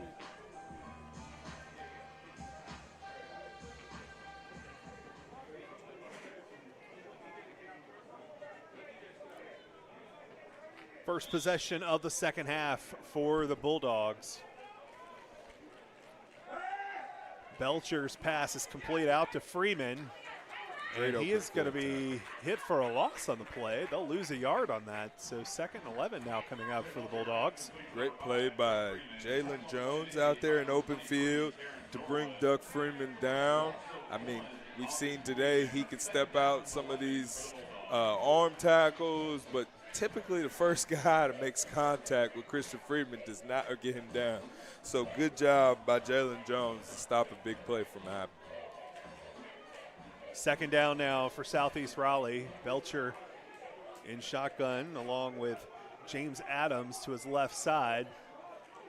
See Christian Freeman in the slot. There's James Adams. He's off and running again. And Adams will get out across midfield. Actually, looks like they'll mark him out right at midfield at the 50-yard line. It'll be a first down for Southeast Raleigh. Something we've heard a good bit.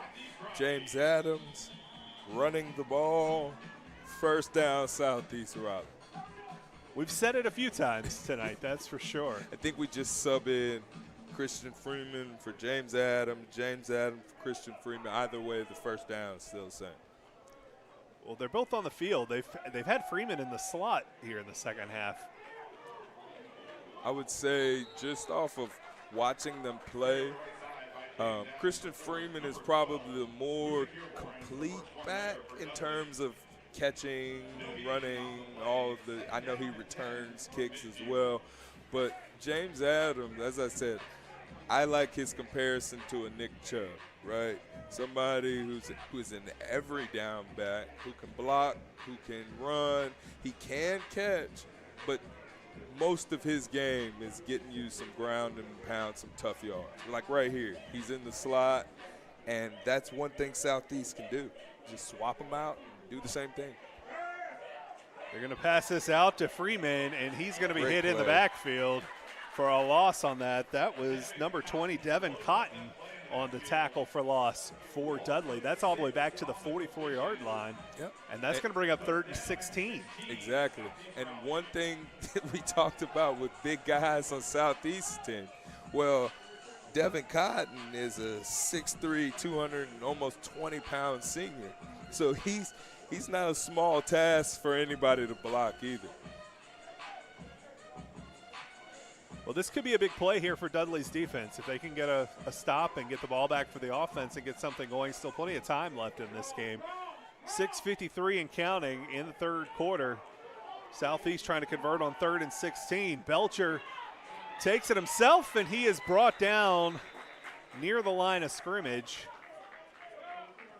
It looks like so we'll 4th see the down coming up. team for Southeast coming out. That's not what you want to see if you're Dudley. Nashawn Overby not only is probably your star defensive lineman, but he's also one of your starting tackles. So seeing him down, hopefully it's nothing too serious, but that's definitely not going to help you up front against the Southeast Raleigh team. Yeah, you don't want to see any injuries like that, that's for sure. Hopefully he'll be okay.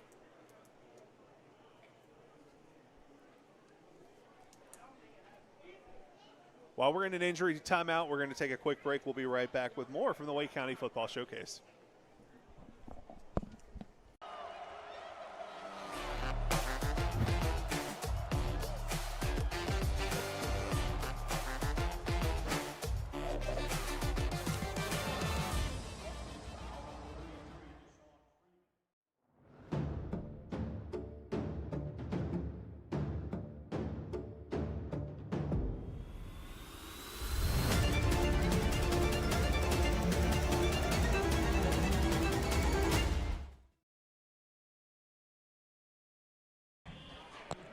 We are back, 4th down and 16 coming up for Southeast Raleigh as the Bulldogs punt this one away. And it'll take a nice bounce here for Dudley inside the 20 down to about or for Southeast Raleigh rather, down to about the 18-yard line. Some possible news here for Dudley. It looks like Pharrell Price, the quarterback, has his shoulder pads off on the sideline. So that is something that we'll have to monitor here in the second half. And that may be why we saw Zamari Williams so early in this game, and why the game plan looks like it's changed to more of a run-pass option, wildcat type of feel. But, I mean, he still, as you said, played in the last game, so he's familiar with what's expected. But moving down the road, seeing Pharrell Price on the sideline is never a good thing. It could change the game a little bit. I mean, Pharrell Price 6'2", Zamari Williamson 5'11", so there's a little bit of a difference there in terms of height. Yep, and one's a senior, one's a junior, right? So we have one guy who's, a little more familiar with what's going on this offense, and one guy trying to feel it out a little more. But the good thing is, down the road, getting some early experience is always good at the quarterback position. Absolutely. You're getting experience against a defense that there aren't many in the state that you're going to see that are better than this one. Especially not on the east side of the state. Southeast, I mean, you can compare them to the Mallard Creeks on the west. I would assume they could put up a good fight with Huff, Grimsley.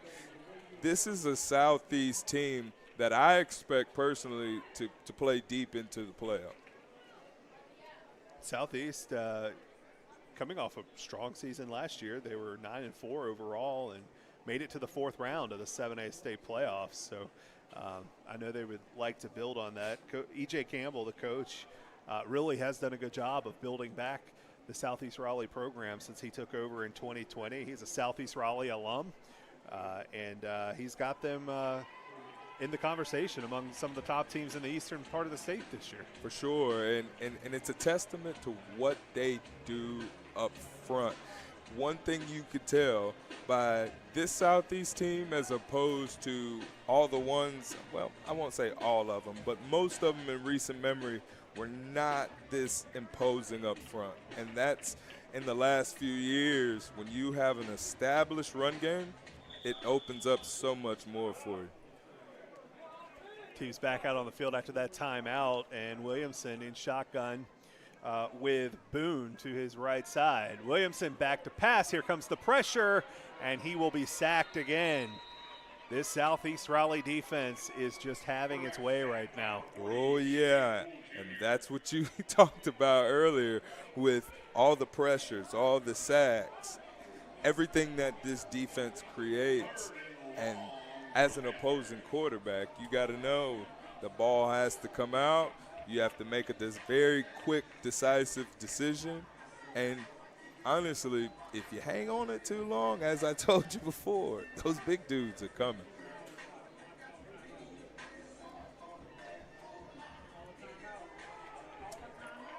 Third down and 15 now for Dudley. And it looks like they're going to take a timeout to get organized on this third down.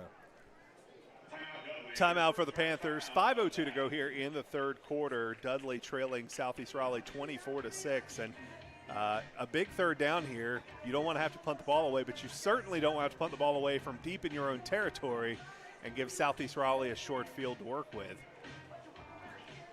Oh, boy.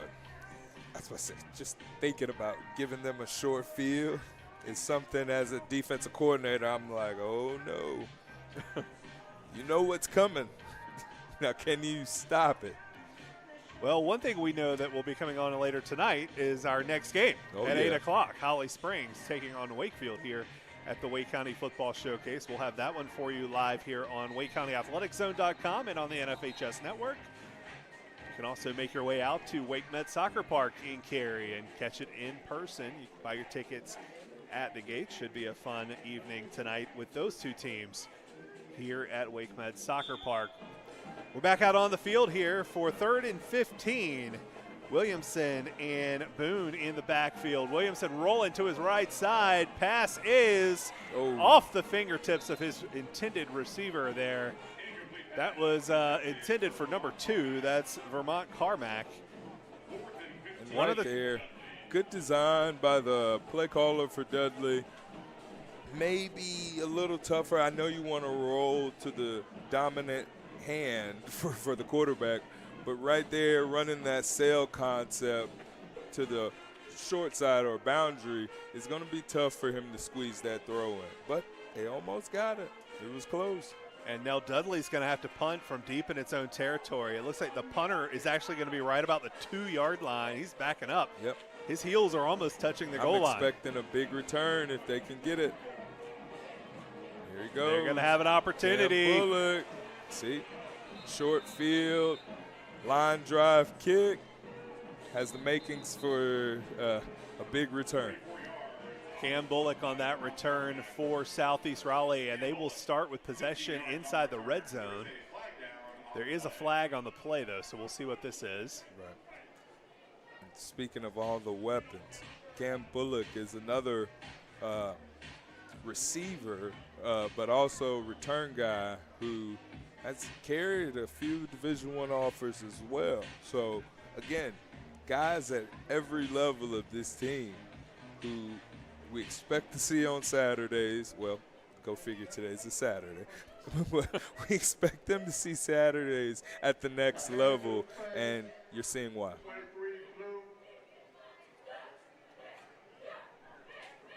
Looks like on Southeast. There is a penalty on Southeast Raleigh, so that will back them up, but they do have great field position, so.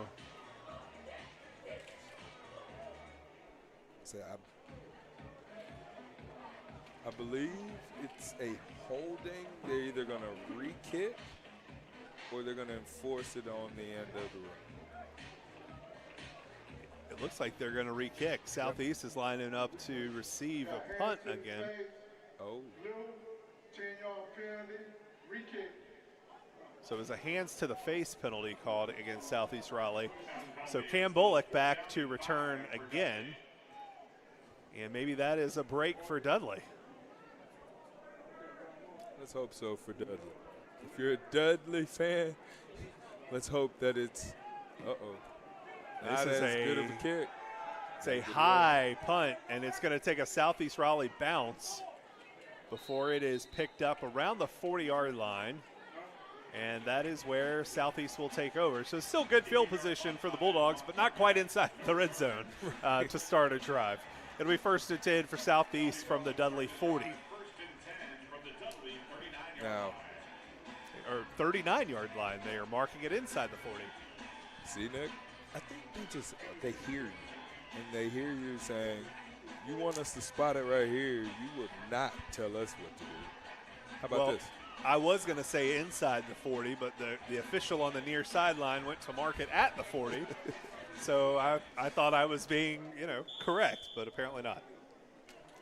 Either way, it'll be 1st down and 10 for the Bulldogs. We're back on the ground. And that is Christian Freeman. Look at it. The legs never stop churning with these backs. They are tough, physical runners. And every time they touch the ball, they're looking to either score or punish somebody and finish forward. That'll be a 4-yard run for Duck Freeman down to the 35-yard line. So 2nd and 6 now for Southeast Raleigh. And you may not see them go to the air very much now. They're going to run some clock up by 18, 4 minutes to go here in the 3rd. Well, based on Cam Bullock being virtually uncovered in the slot, you may not see it, but they may spin it out there to keep him honest. Another run for Freeman. This one good for a 1st down, and we're going to have a injury timeout on the field for an injured Dudley player. We'll be right back with more from the Wake County Football Showcase.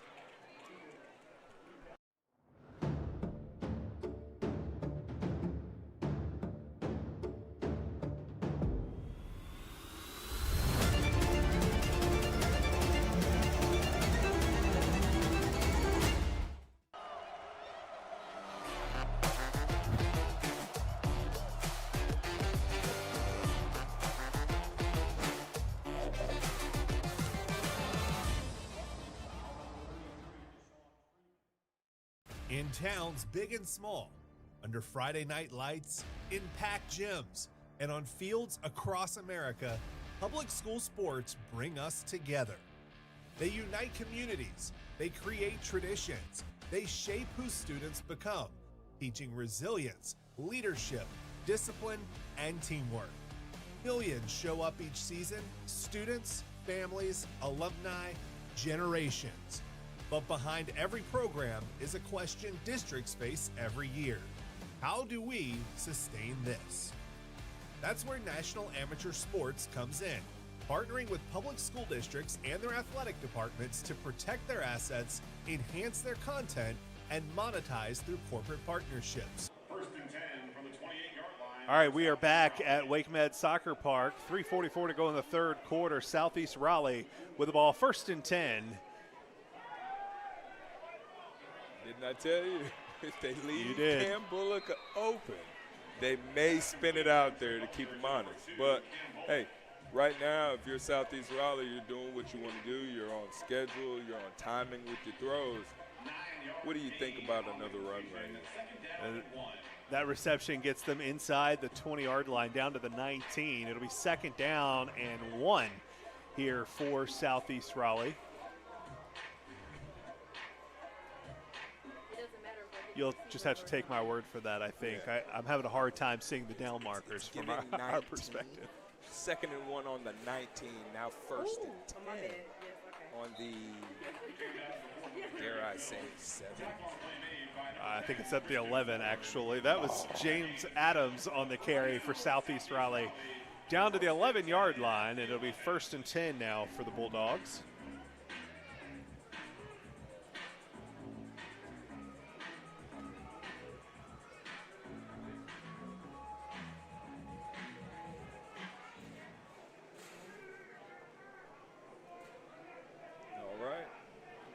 Dug back out in the slot. 3-by-1, and there he is. Boom. Touchdown, Southeast Raleigh. That is James Adams on the reception for the Bulldogs. Belcher with a touchdown pass. It's almost like they heard me talking about how complete one was over the other. But you did hear me mention he can catch. And he can do backflips. Both of them can do backflips. Well, I can do that too. I'll show you after the broadcast. Yeah. And you're one of the most athletic people I know. I'm sure. Southeast lining up for the extra point. And that kick is up. And it is good. 31-6, Southeast Raleigh with a 25-point lead over Dudley. 2:25 to go here in the third period. And right there, just a simple wheel out the backfield. You have two backs that demand a lot of attention, but you may not have on the other side that many linebackers who can stick with these guys, both in the run game and the pass game. But again, why you hear us talk about this two-headed monster that Southeast Raleigh has, they have the line, they have the playmakers on the edge, but most of all, they have this tandem in the backfield, and they are tough to stop.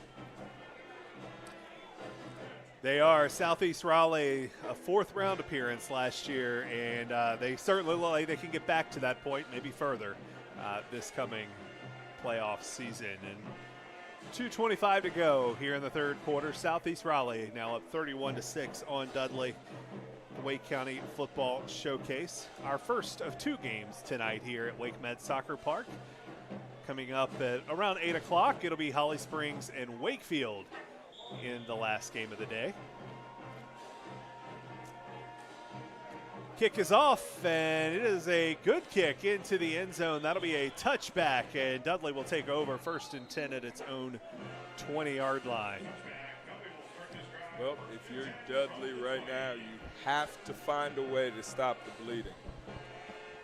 I know it's definitely tough with the starter, well, multiple starters out right now on the sideline, but you do have enough pieces still out there. You do have a few targets in terms of the receiving core who can go out and make some quick, big plays for you.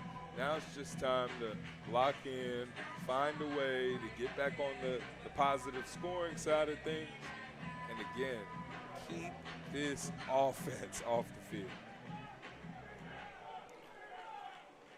Dudley going under center for the first time tonight. That'll be a handoff to Michael Boone, and he will gain a couple, not much. Do you think changing the look on offense could have an impact here? Down the margin you're down right now, I'm not so sure that going I is going to do that much for you long term. But in terms of you having some guys, some late injuries, and to your point, just switching it up, giving them something to think about, it is an idea, but I can't imagine they stay in it too long. Zamari Williamson is the quarterback. If you're just joining us, Pharrell Price on the sideline without his shoulder pads.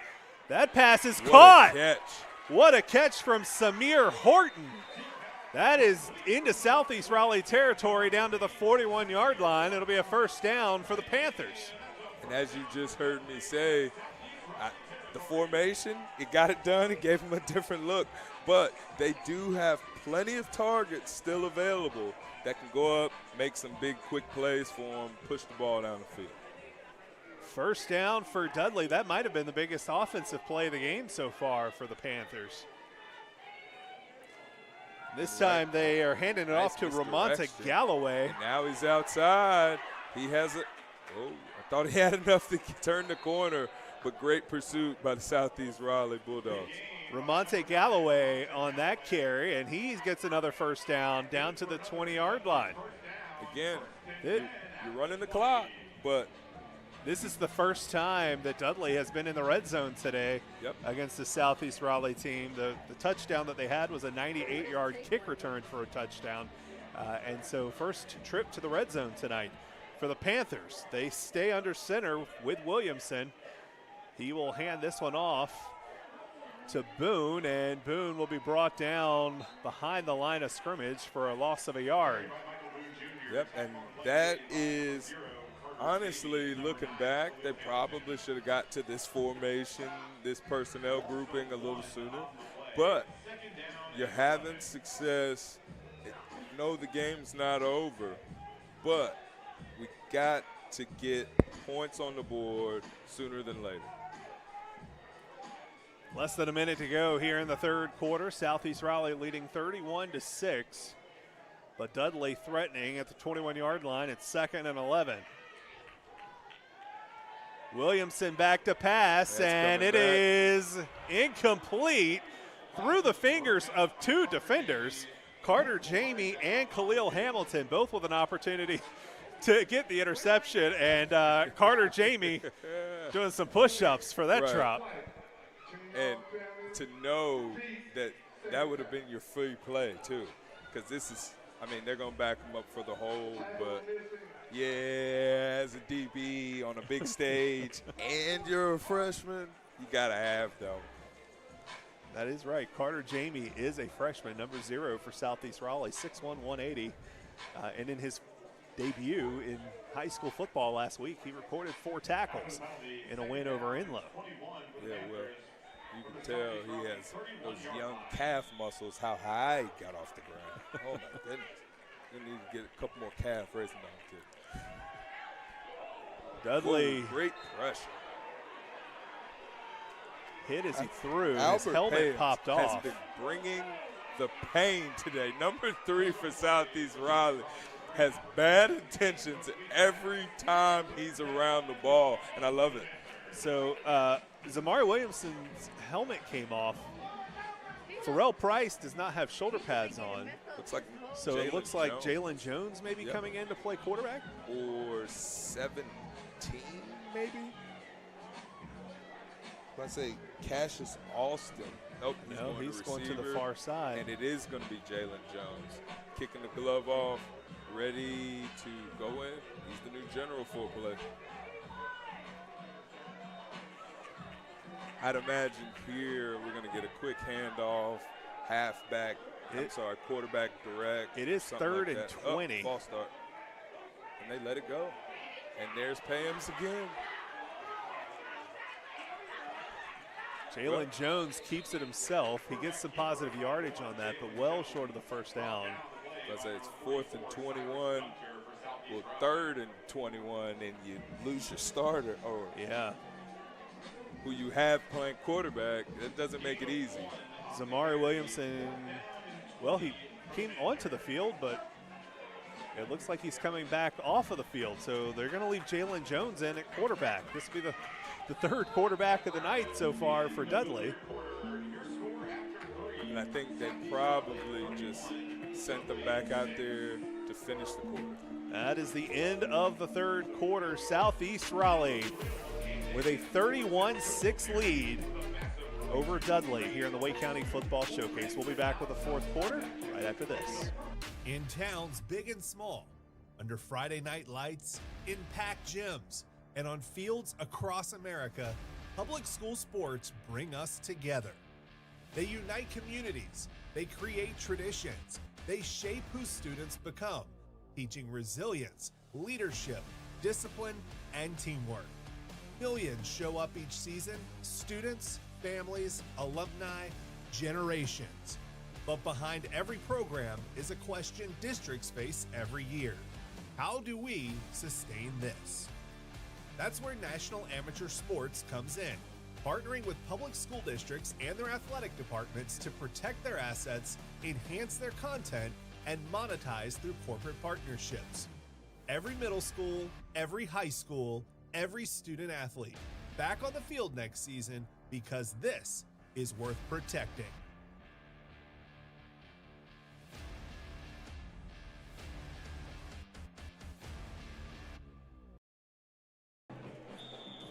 Welcome back to the Wake County Football Showcase. I'm Nick Stevens along with TJ Thorpe as we get the fourth quarter started. Southeast Raleigh with a 31-6 lead over Dudley. The Panthers do have the ball, but it is fourth and long, fourth and about 20 for Dudley at the 30-yard line of Southeast Raleigh, and we're going to get a timeout. Timeout for the Panthers, and you can see the coaching staff not real happy about something that just transpired there. Yeah, well, typically when you leave the timeout, you just spend the last, minute and a half discussing what's going on. Probably don't want to burn another timeout coming from the dead ball. I get it. So but, in basketball, they come out, see what the defense is going to, respond with on this 4th and 21. Maybe you want a little different, a different picture. Maybe it'll work out. 4th and 20 coming up for Dudley. Play college football at home on the PS5. Haven't you converted a couple of these before? Probably not, actually. not one of my strong games that I'm capable of playing. Not really. It's okay. We don't have to talk about that, TJ. We can keep that between you and me. Back out of the timeout now. Dudley on the field, and we do have Zamari Williamson back in at quarterback and in shotgun, not under center like we saw there at the end of the third quarter. Williamson rolling right side. Here comes the pressure again. He gets it off, but out of bounds. There's no one there, and that'll be a turnover on downs. 1st and 10 now for Southeast Raleigh at the 30-yard line. Yeah, that's, a little bit of miscommunication, but you got to give yourselves a chance. I know you definitely don't want to take unnecessary hits as a QB, but you got to try to at least gain what you can for the sticks. Impressive performance tonight by the Southeast Raleigh defense. They have not given up any points on defense. The only points for Dudley came on a kick return for a touchdown. They've had 2 interceptions. One went back for a touchdown, both of them by Zeke Stanley, the senior defensive back. And now they're going to start off with a big play here. That pass is complete to Caden Jones, and he is out across midfield down to the 47-yard line. what we talk about. Another senior, another guy that they have with pretty good size, pretty good athletic ability, and another way they can hurt you. First down for the Bulldogs at the 47-yard line of Dudley. Already up 25, 31-6. Your math is amazing. Trey Belcher is the quarterback for Southeast, and he's rolling right side and just going to step out of bounds. That'll be a big loss on that. Good pursuit by Dudley. I think we'll call those a coverage sack.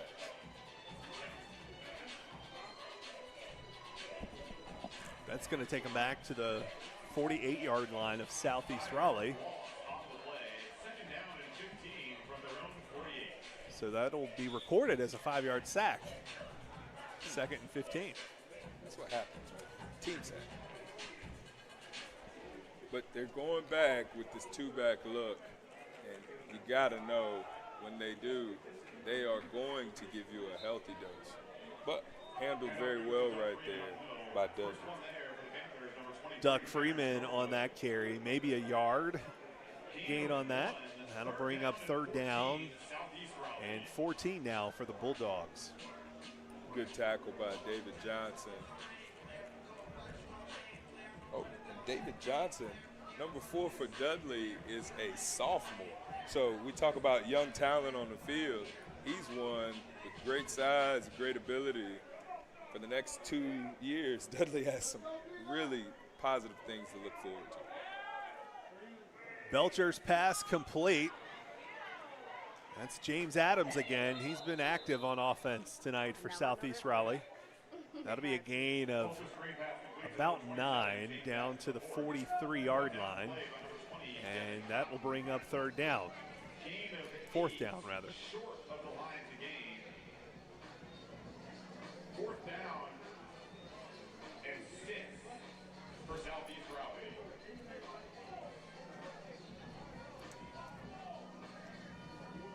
Go.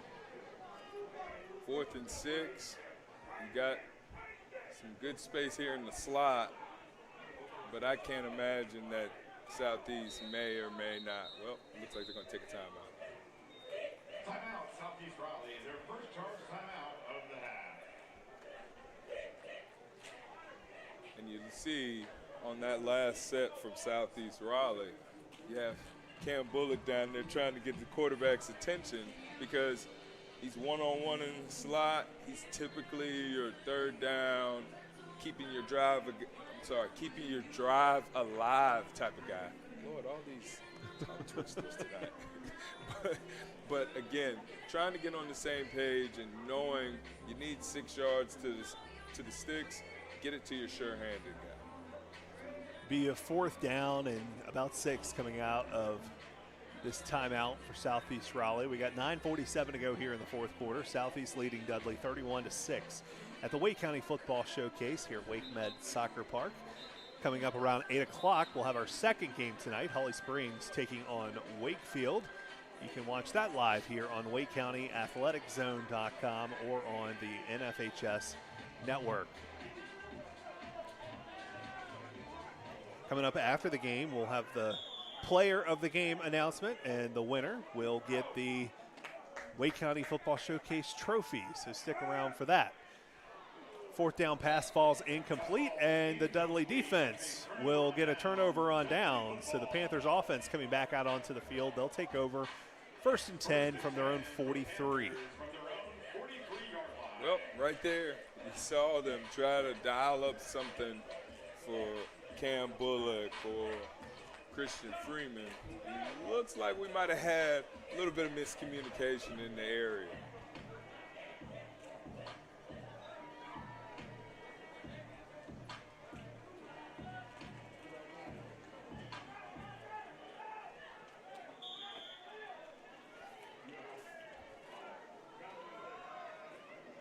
That handoff goes to Michael Boone, and he is hit immediately in the backfield and dropped for a loss of 3. 2nd and 13 now for Dudley. That's a name we've heard a lot tonight. Cody Robinson, number 55 for Southeast.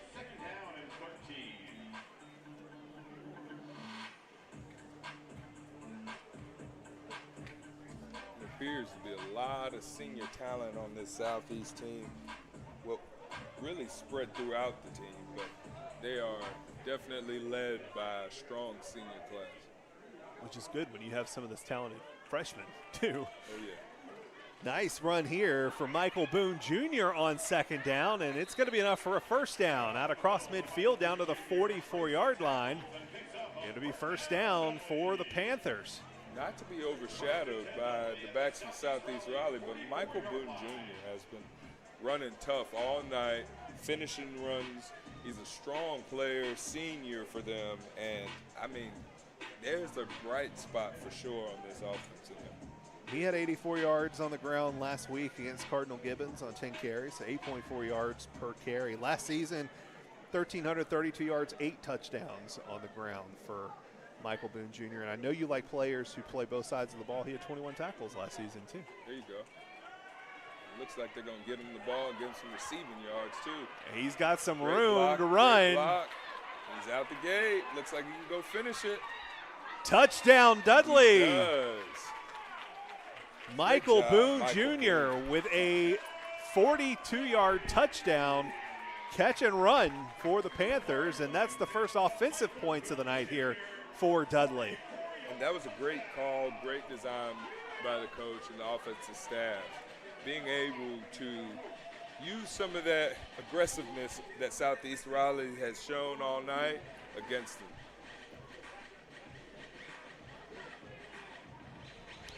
Now, Dudley looks like they'll line up to go for 2. If they get this, it'll be a 17-point game. It's 31-12 right now. Southeast Raleigh, 8.5 minutes to go here in the fourth quarter. So definitely not over. It's a tough task, but definitely not over. What a run by Michael Boone.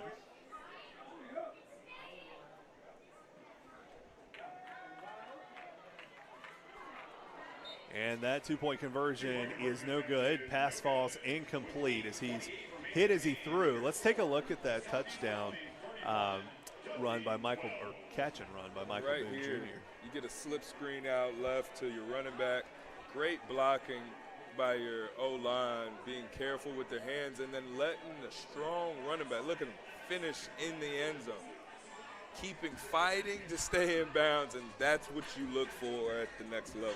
If you're a running back trying to make it to the next level, how do we get there? We got to finish in the end zone. So Southeast Raleigh with a 31-12 lead now, 8:28 to go in the fourth quarter. You have to imagine that you're going to see an onside kick here.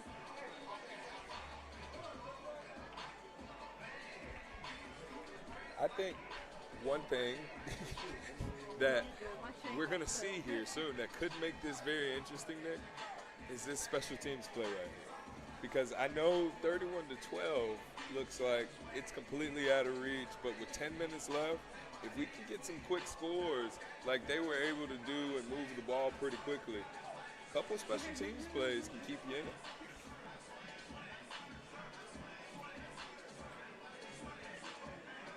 We'll see what they opt to do here. 8:28 to go in the fourth quarter. Southeast Raleigh up 31-12 on Dudley in the Wake County Football Showcase. Looks like they're expecting the onside as well. I'm not surprised. But you know they have a surprise onside. Of course they do. Of course they do. Typically is not a surprise.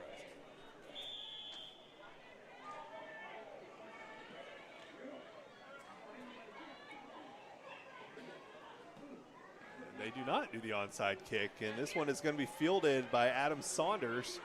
And Saunders a little bit of return room there. He's out past the 30, still on his feet. He's still fighting. And finally brought down at about the 37-yard line. It's not a bad return. He's a physical runner, and it appears, well, that's why they seem to throw him screens on offense. He is someone that does not go down on simple contact. First down for Southeast Raleigh at their own 37.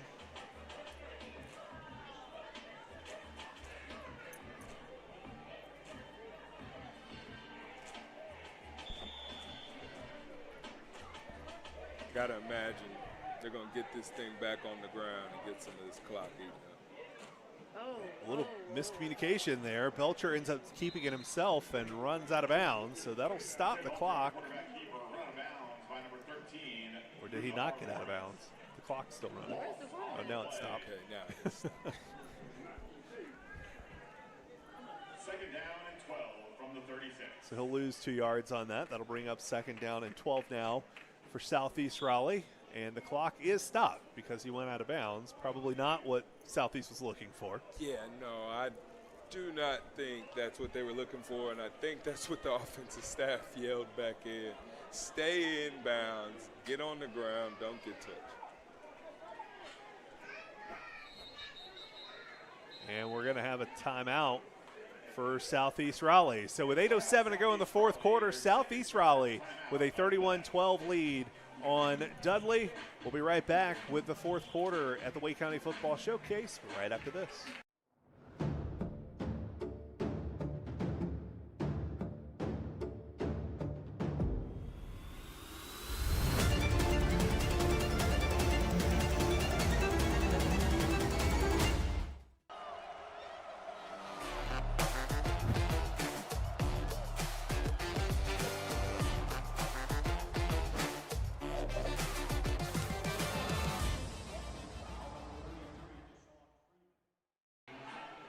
Welcome back to WakeMed Soccer Park in Cary. I'm Nick Stevens along with TJ Thorpe. We've got 8 minutes left here in the fourth quarter.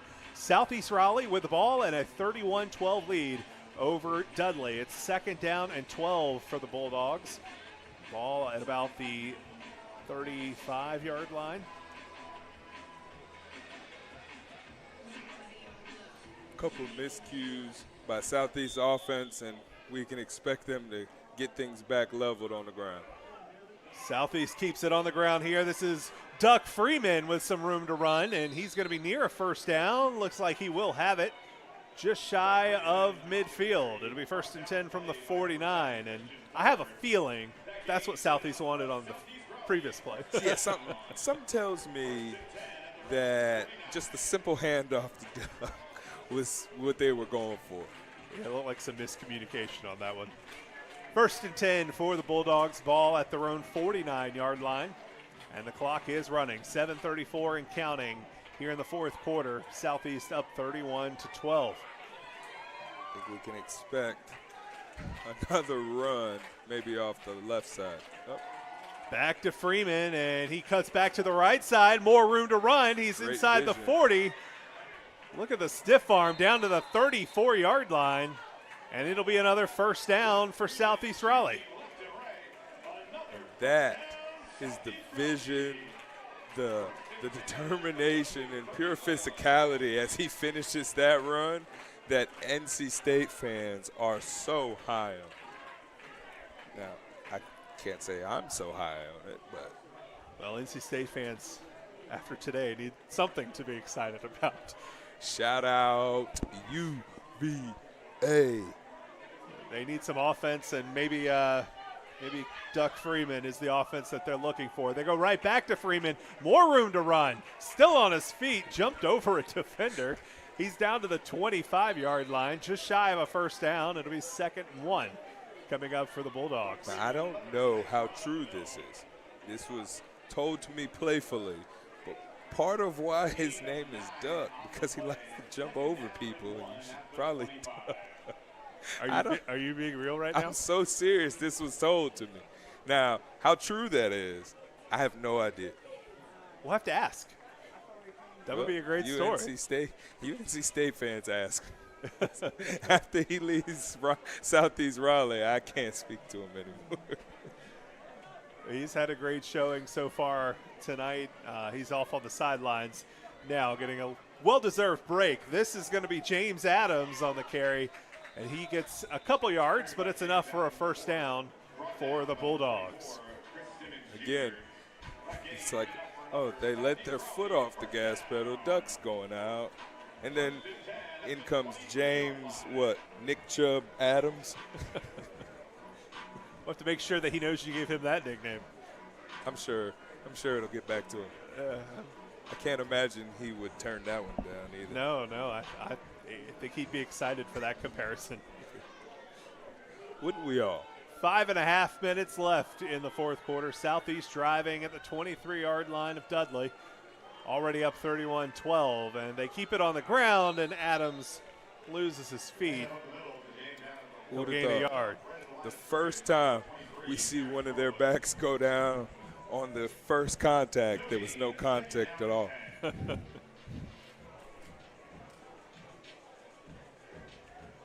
But that clock is still moving.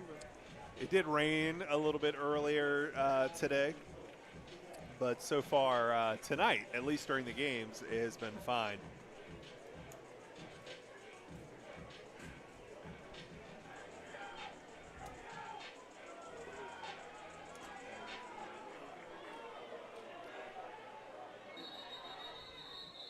And we have a timeout.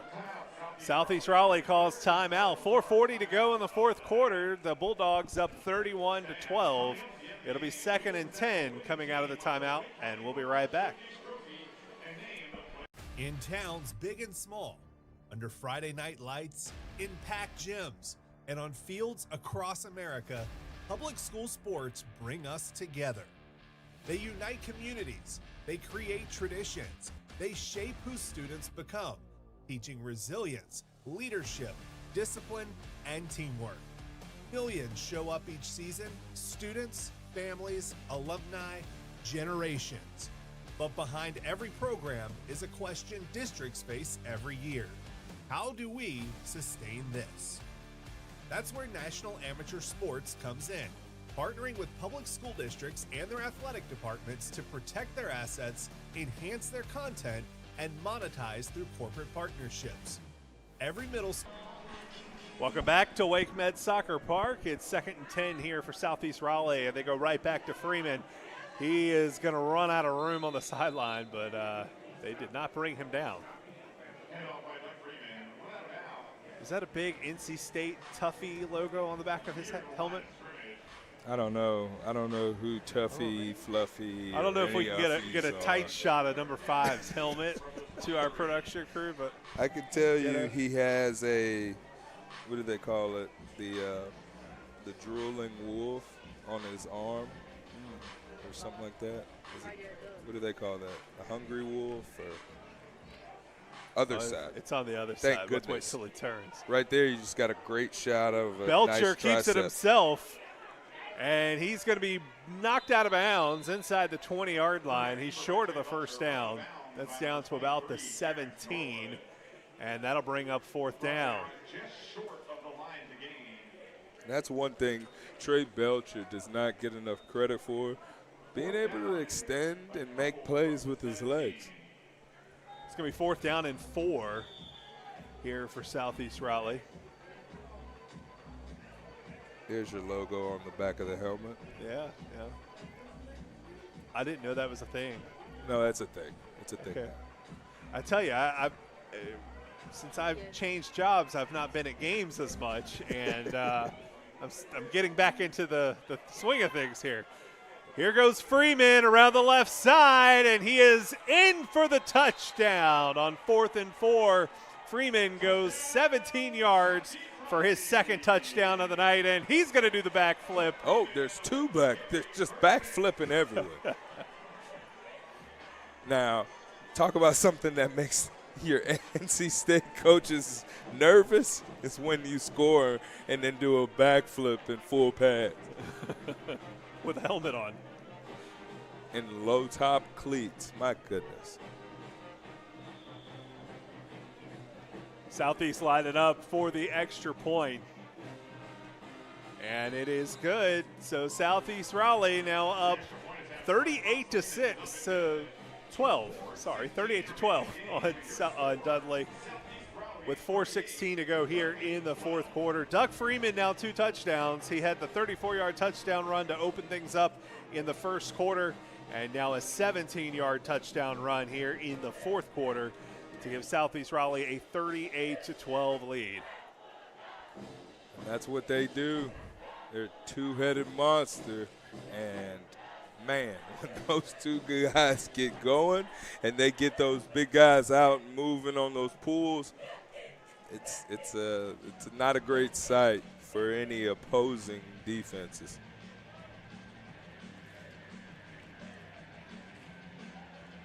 Freeman, 2 touchdowns.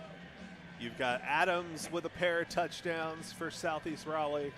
You got Zeke Stanley with a pick 6 and another interception that had a good return, just not quite all the way to the end zone. Really good performance tonight for Southeast Raleigh, a balanced performance. For sure. Let's say definitely did it more on the ground, but, I mean, like you said, they have done it, you know, backs out the backfield, screens, play action pass, but one thing still remains the same. They're going to run it. This kick is fielded by Travis Motley, and he's got a good return here for Dudley across midfield. There is a flag down. He's going to be knocked out of bounds near the 35, but there's a flag all the way back here at the Dudley 42. So we'll see what that flag is. I have a feeling this one might be coming back. Yeah, I'm thinking they might have got him for a hold. Maybe blocking the back, but I think it's, yep. On return, we got a hold, number 1, White. Looks like they're going to get Jalen Jones on a hold. You hate when that happens, but definitely one of the bright spots for Dudley tonight has been their kick return game. Yeah, that'll bring that all the way back to the 35. You mentioned the kick returns. That was their first touchdown of the game. Kingston Davenport, a 98-yard touchdown on a kick return in the first quarter. And another flag comes in here behind that play. Michael Boone on this carry. He is brought down for a loss. And White, 10 yards from the line of scrimmage. Repeat. First down. so a hold against Dudley. That'll be a 10-yard penalty.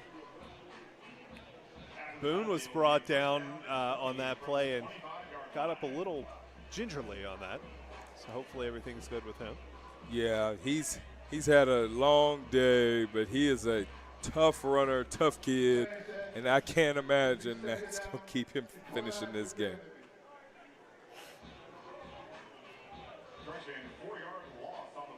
Okay, so Southeast Raleigh actually declined the holding penalty and took the 4-yard loss on the run. So it'll be 2nd and 14 instead of 1st and 20. And the clock runs. Dudley keeping it on the ground again. This will be a gain of about 3. That was Motley on the carry for the Panthers. And now here you are coming up on 3rd down, and I think Southeast is looking to make this Dudley's last possession. 3:26 and counting in the 4th quarter here. Southeast Raleigh leading Dudley 38-12 in the first game at the Wake County Football Showcase.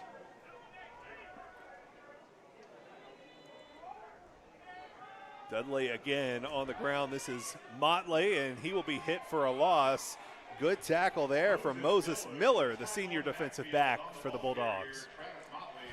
As you said many a time, I've alluded to, but this senior class on this defense especially, they fly around, they've played a good bit together. As you said, they've played deep into the playoff. So now they're starting to come into form after the first 2 weeks of the season. 4th down for Dudley. It'll be 4th and 13, and they line up to punt this away with 2.5 minutes to go. So Southeast Raleigh will look to wrap this one up and move to 2-0 on the season. This is a high punt that's going to go out of bounds, and Southeast will have another short field to work with.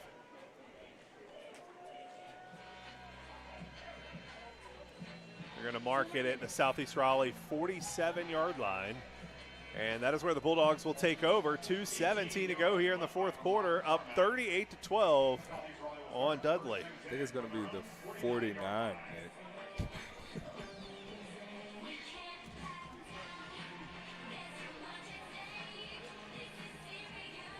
Glad I have TJ here to help. Nope, 48. They met us in the middle. I'm just glad you're here to correct me, okay? Thank you for that. It's the only time I feel like I can correct you with numbers. This is going to be the second straight season that Southeast Raleigh opens the year. Wins in week 2 over Dudley. Last year they beat Dudley in Greensboro, and now 2 minutes 17 seconds away from this one. We mentioned this earlier, but Dudley really opening the season with a tough schedule. We actually have a fumble on this play. Are they going to say Dudley football? Yes, they are. Oh, wow. Dudley forces a turnover, and it is recovered by Terrence Norwood. We got a replay here. Yep, and that's the first time I think we've had a running back in who's not named James Adam or Christian Freeman. That recovery, Terrence Norwood, senior linebacker for Dudley, and now the Panthers offense will get another chance to get some points on the board here as they take over at the Southeast 49-yard line. 2:10 to go in the fourth quarter.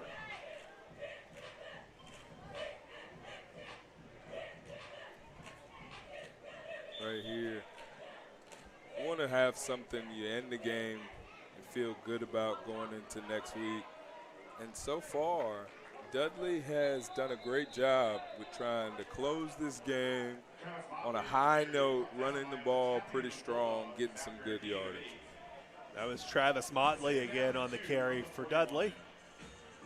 Be a gain of about 8, and that'll bring up 2nd down and 2 now for Dudley. Southeast beat Dudley 31-6 last season in Greensboro. Dudley started 0-3 last season, but finished 8-5 and won 8 of its last 10. Another carry for Motley. This one's going to be good for a first down. And I think that's what we're starting to see a lot across the state. A lot of teams are starting with what looks like out-of-state opponents and some tougher strength of schedule to start the season. So they can have finishes just like you're talking about with Dudley, where you start 0-3 but have an extremely strong finish heading into the playoffs. It looks like we have a Southeast Raleigh player down along the Dudley sideline. We're going to step away for a moment. We'll be back with the end of this one with 1:30 to go. Southeast Raleigh leading 38-12. In towns big and small, under Friday night lights, in packed gyms, and on fields across America, public school sports bring us together. They unite communities, they create traditions, they shape who students become, teaching resilience, leadership, discipline, and teamwork. Millions show up each season, students, families, alumni, generations. But behind every program is a question districts face every year. How do we sustain this? That's where National Amateur Sports comes in, partnering with public school districts and their athletic departments to protect their assets, enhance their content, and monetize through corporate partnerships. Every middle school, every high school, every student athlete back on the field next season, because this is worth protecting.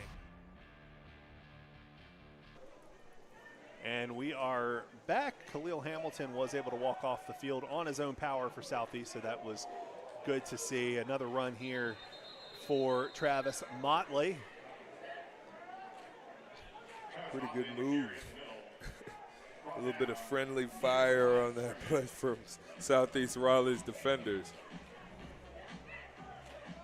That was a 1-yard gain there for Dudley. So 2nd down and 9 now as we hit the 1-minute mark here in the fourth quarter. And Southeast Raleigh preparing to move to 2-0 on the season after 2 convincing wins to start the year. A shutout win over Enloe and up 38-12 here with 50 seconds to go against Dudley. And another run on the ground here for the Panthers. That was Galloway on the carry for Dudley.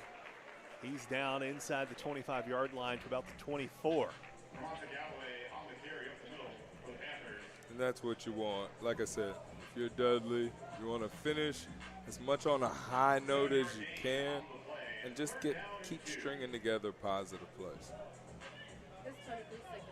20 seconds left now, and Southeast and Dudley teams headed to the sideline. That looks like that will do it. The final score here at WakeMed Soccer Park, Southeast Raleigh 38, Dudley 12.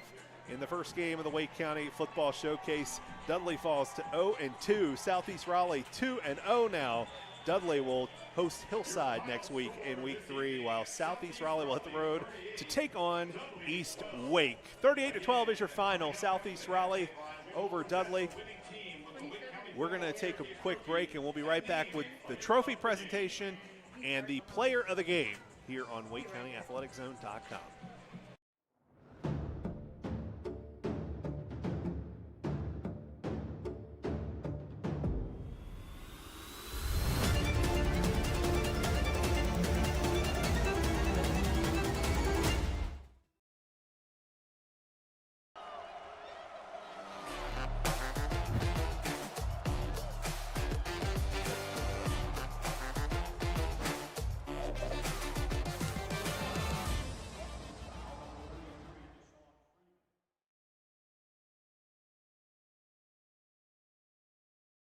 The North Carolina High School Athletic Association and your host school welcome you to today's game.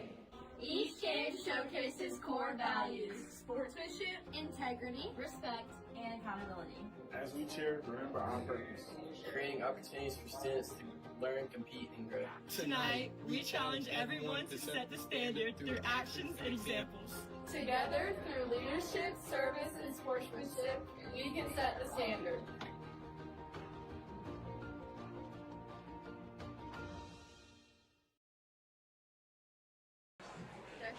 Welcome back to WakeMed Soccer Park. I'm Nick Stevens along with TJ Thorpe. Southeast Raleigh beating Dudley tonight 38-12 in the Wake County Football Showcase. The first game tonight. We're about to have a trophy presentation, and we'll name the player of the game. While we're waiting for that, TJ, just general thoughts on what you saw tonight from Southeast Raleigh? Yeah, pretty much exactly what we expected, right? There's no secret with Southeast Raleigh. They're going to come out. They're going to give you a heavy dose of run behind that big old line, and then on defense, they're going to get after you, right? They're going to let their front be the pioneers and catalysts for what they do, and as we saw, that leads to big plays on the back end from their secondary. So, again, pretty dominant performance from Southeast, what we're accustomed to seeing, and now we're just trying to see what they're doing moving into the season. You can see Southeast Raleigh there getting ready to receive the trophy from Wake County Athletic Director Darren Coe. I know Week 2 trophy, probably not the one that they're most interested in at Southeast Raleigh. Yeah, no. But a trophy is always nice to get, right? Anytime you walk away with some hardware, it's never a bad thing. Head coach E.J. Campbell there with Darren Coe, and Coach Campbell really has done a great job since taking over Southeast in 2020. Like I said earlier, it's where he graduated from. He's an alumni of Southeast, so done a really good job with that program and building that back up. He's there with his team captains. Southeast moving to 2-0 on the season after that win today. And next we're going to hear the player of the game. Man, they have plenty to choose from this Southeast team. One player has been selected as the player of the game. The Wake County Football Showcase player of the game is from Southeast Raleigh, number 27, James Adams IV. So James Adams IV, the player of the game today for Southeast Raleigh. 2 touchdowns, a rushing touchdown and a receiving touchdown for him. Doug Freeman also 2 touchdowns, could have been a candidate. Zeke Stanley could have been a candidate, 2 interceptions and a pick 6. I think the lucky number was 2 tonight. Give it up one more time This is a very good Southeast Raleigh team. They're going to have a chance to make a deep run in the playoffs. A 38-12 win tonight for Southeast Raleigh over Dudley. We're going to do our game highlights here in just a moment, show you all of the plays. This is the first touchdown you see here. Doug Freeman in the first quarter, a 34-yard touchdown run for the future Wolfpack player. Made it 7-0 in the first quarter, but ensuing kickoff, Dudley answered Kingston Davenport, a 98-yard kick return for a touchdown. Just an impressive touchdown there for him. Special teams pretty good for Dudley tonight. They failed on the two-point try. It was 7-6 after one quarter. Then after a 35-yard field goal by Southeast, we had Zeke Stanley intercepting this and returning it 42 yards for a touchdown. That extra point failed. 16-6 was the score for Southeast. And then just before halftime, James Adams, the fourth-year player of the game, a 1-yard touchdown run.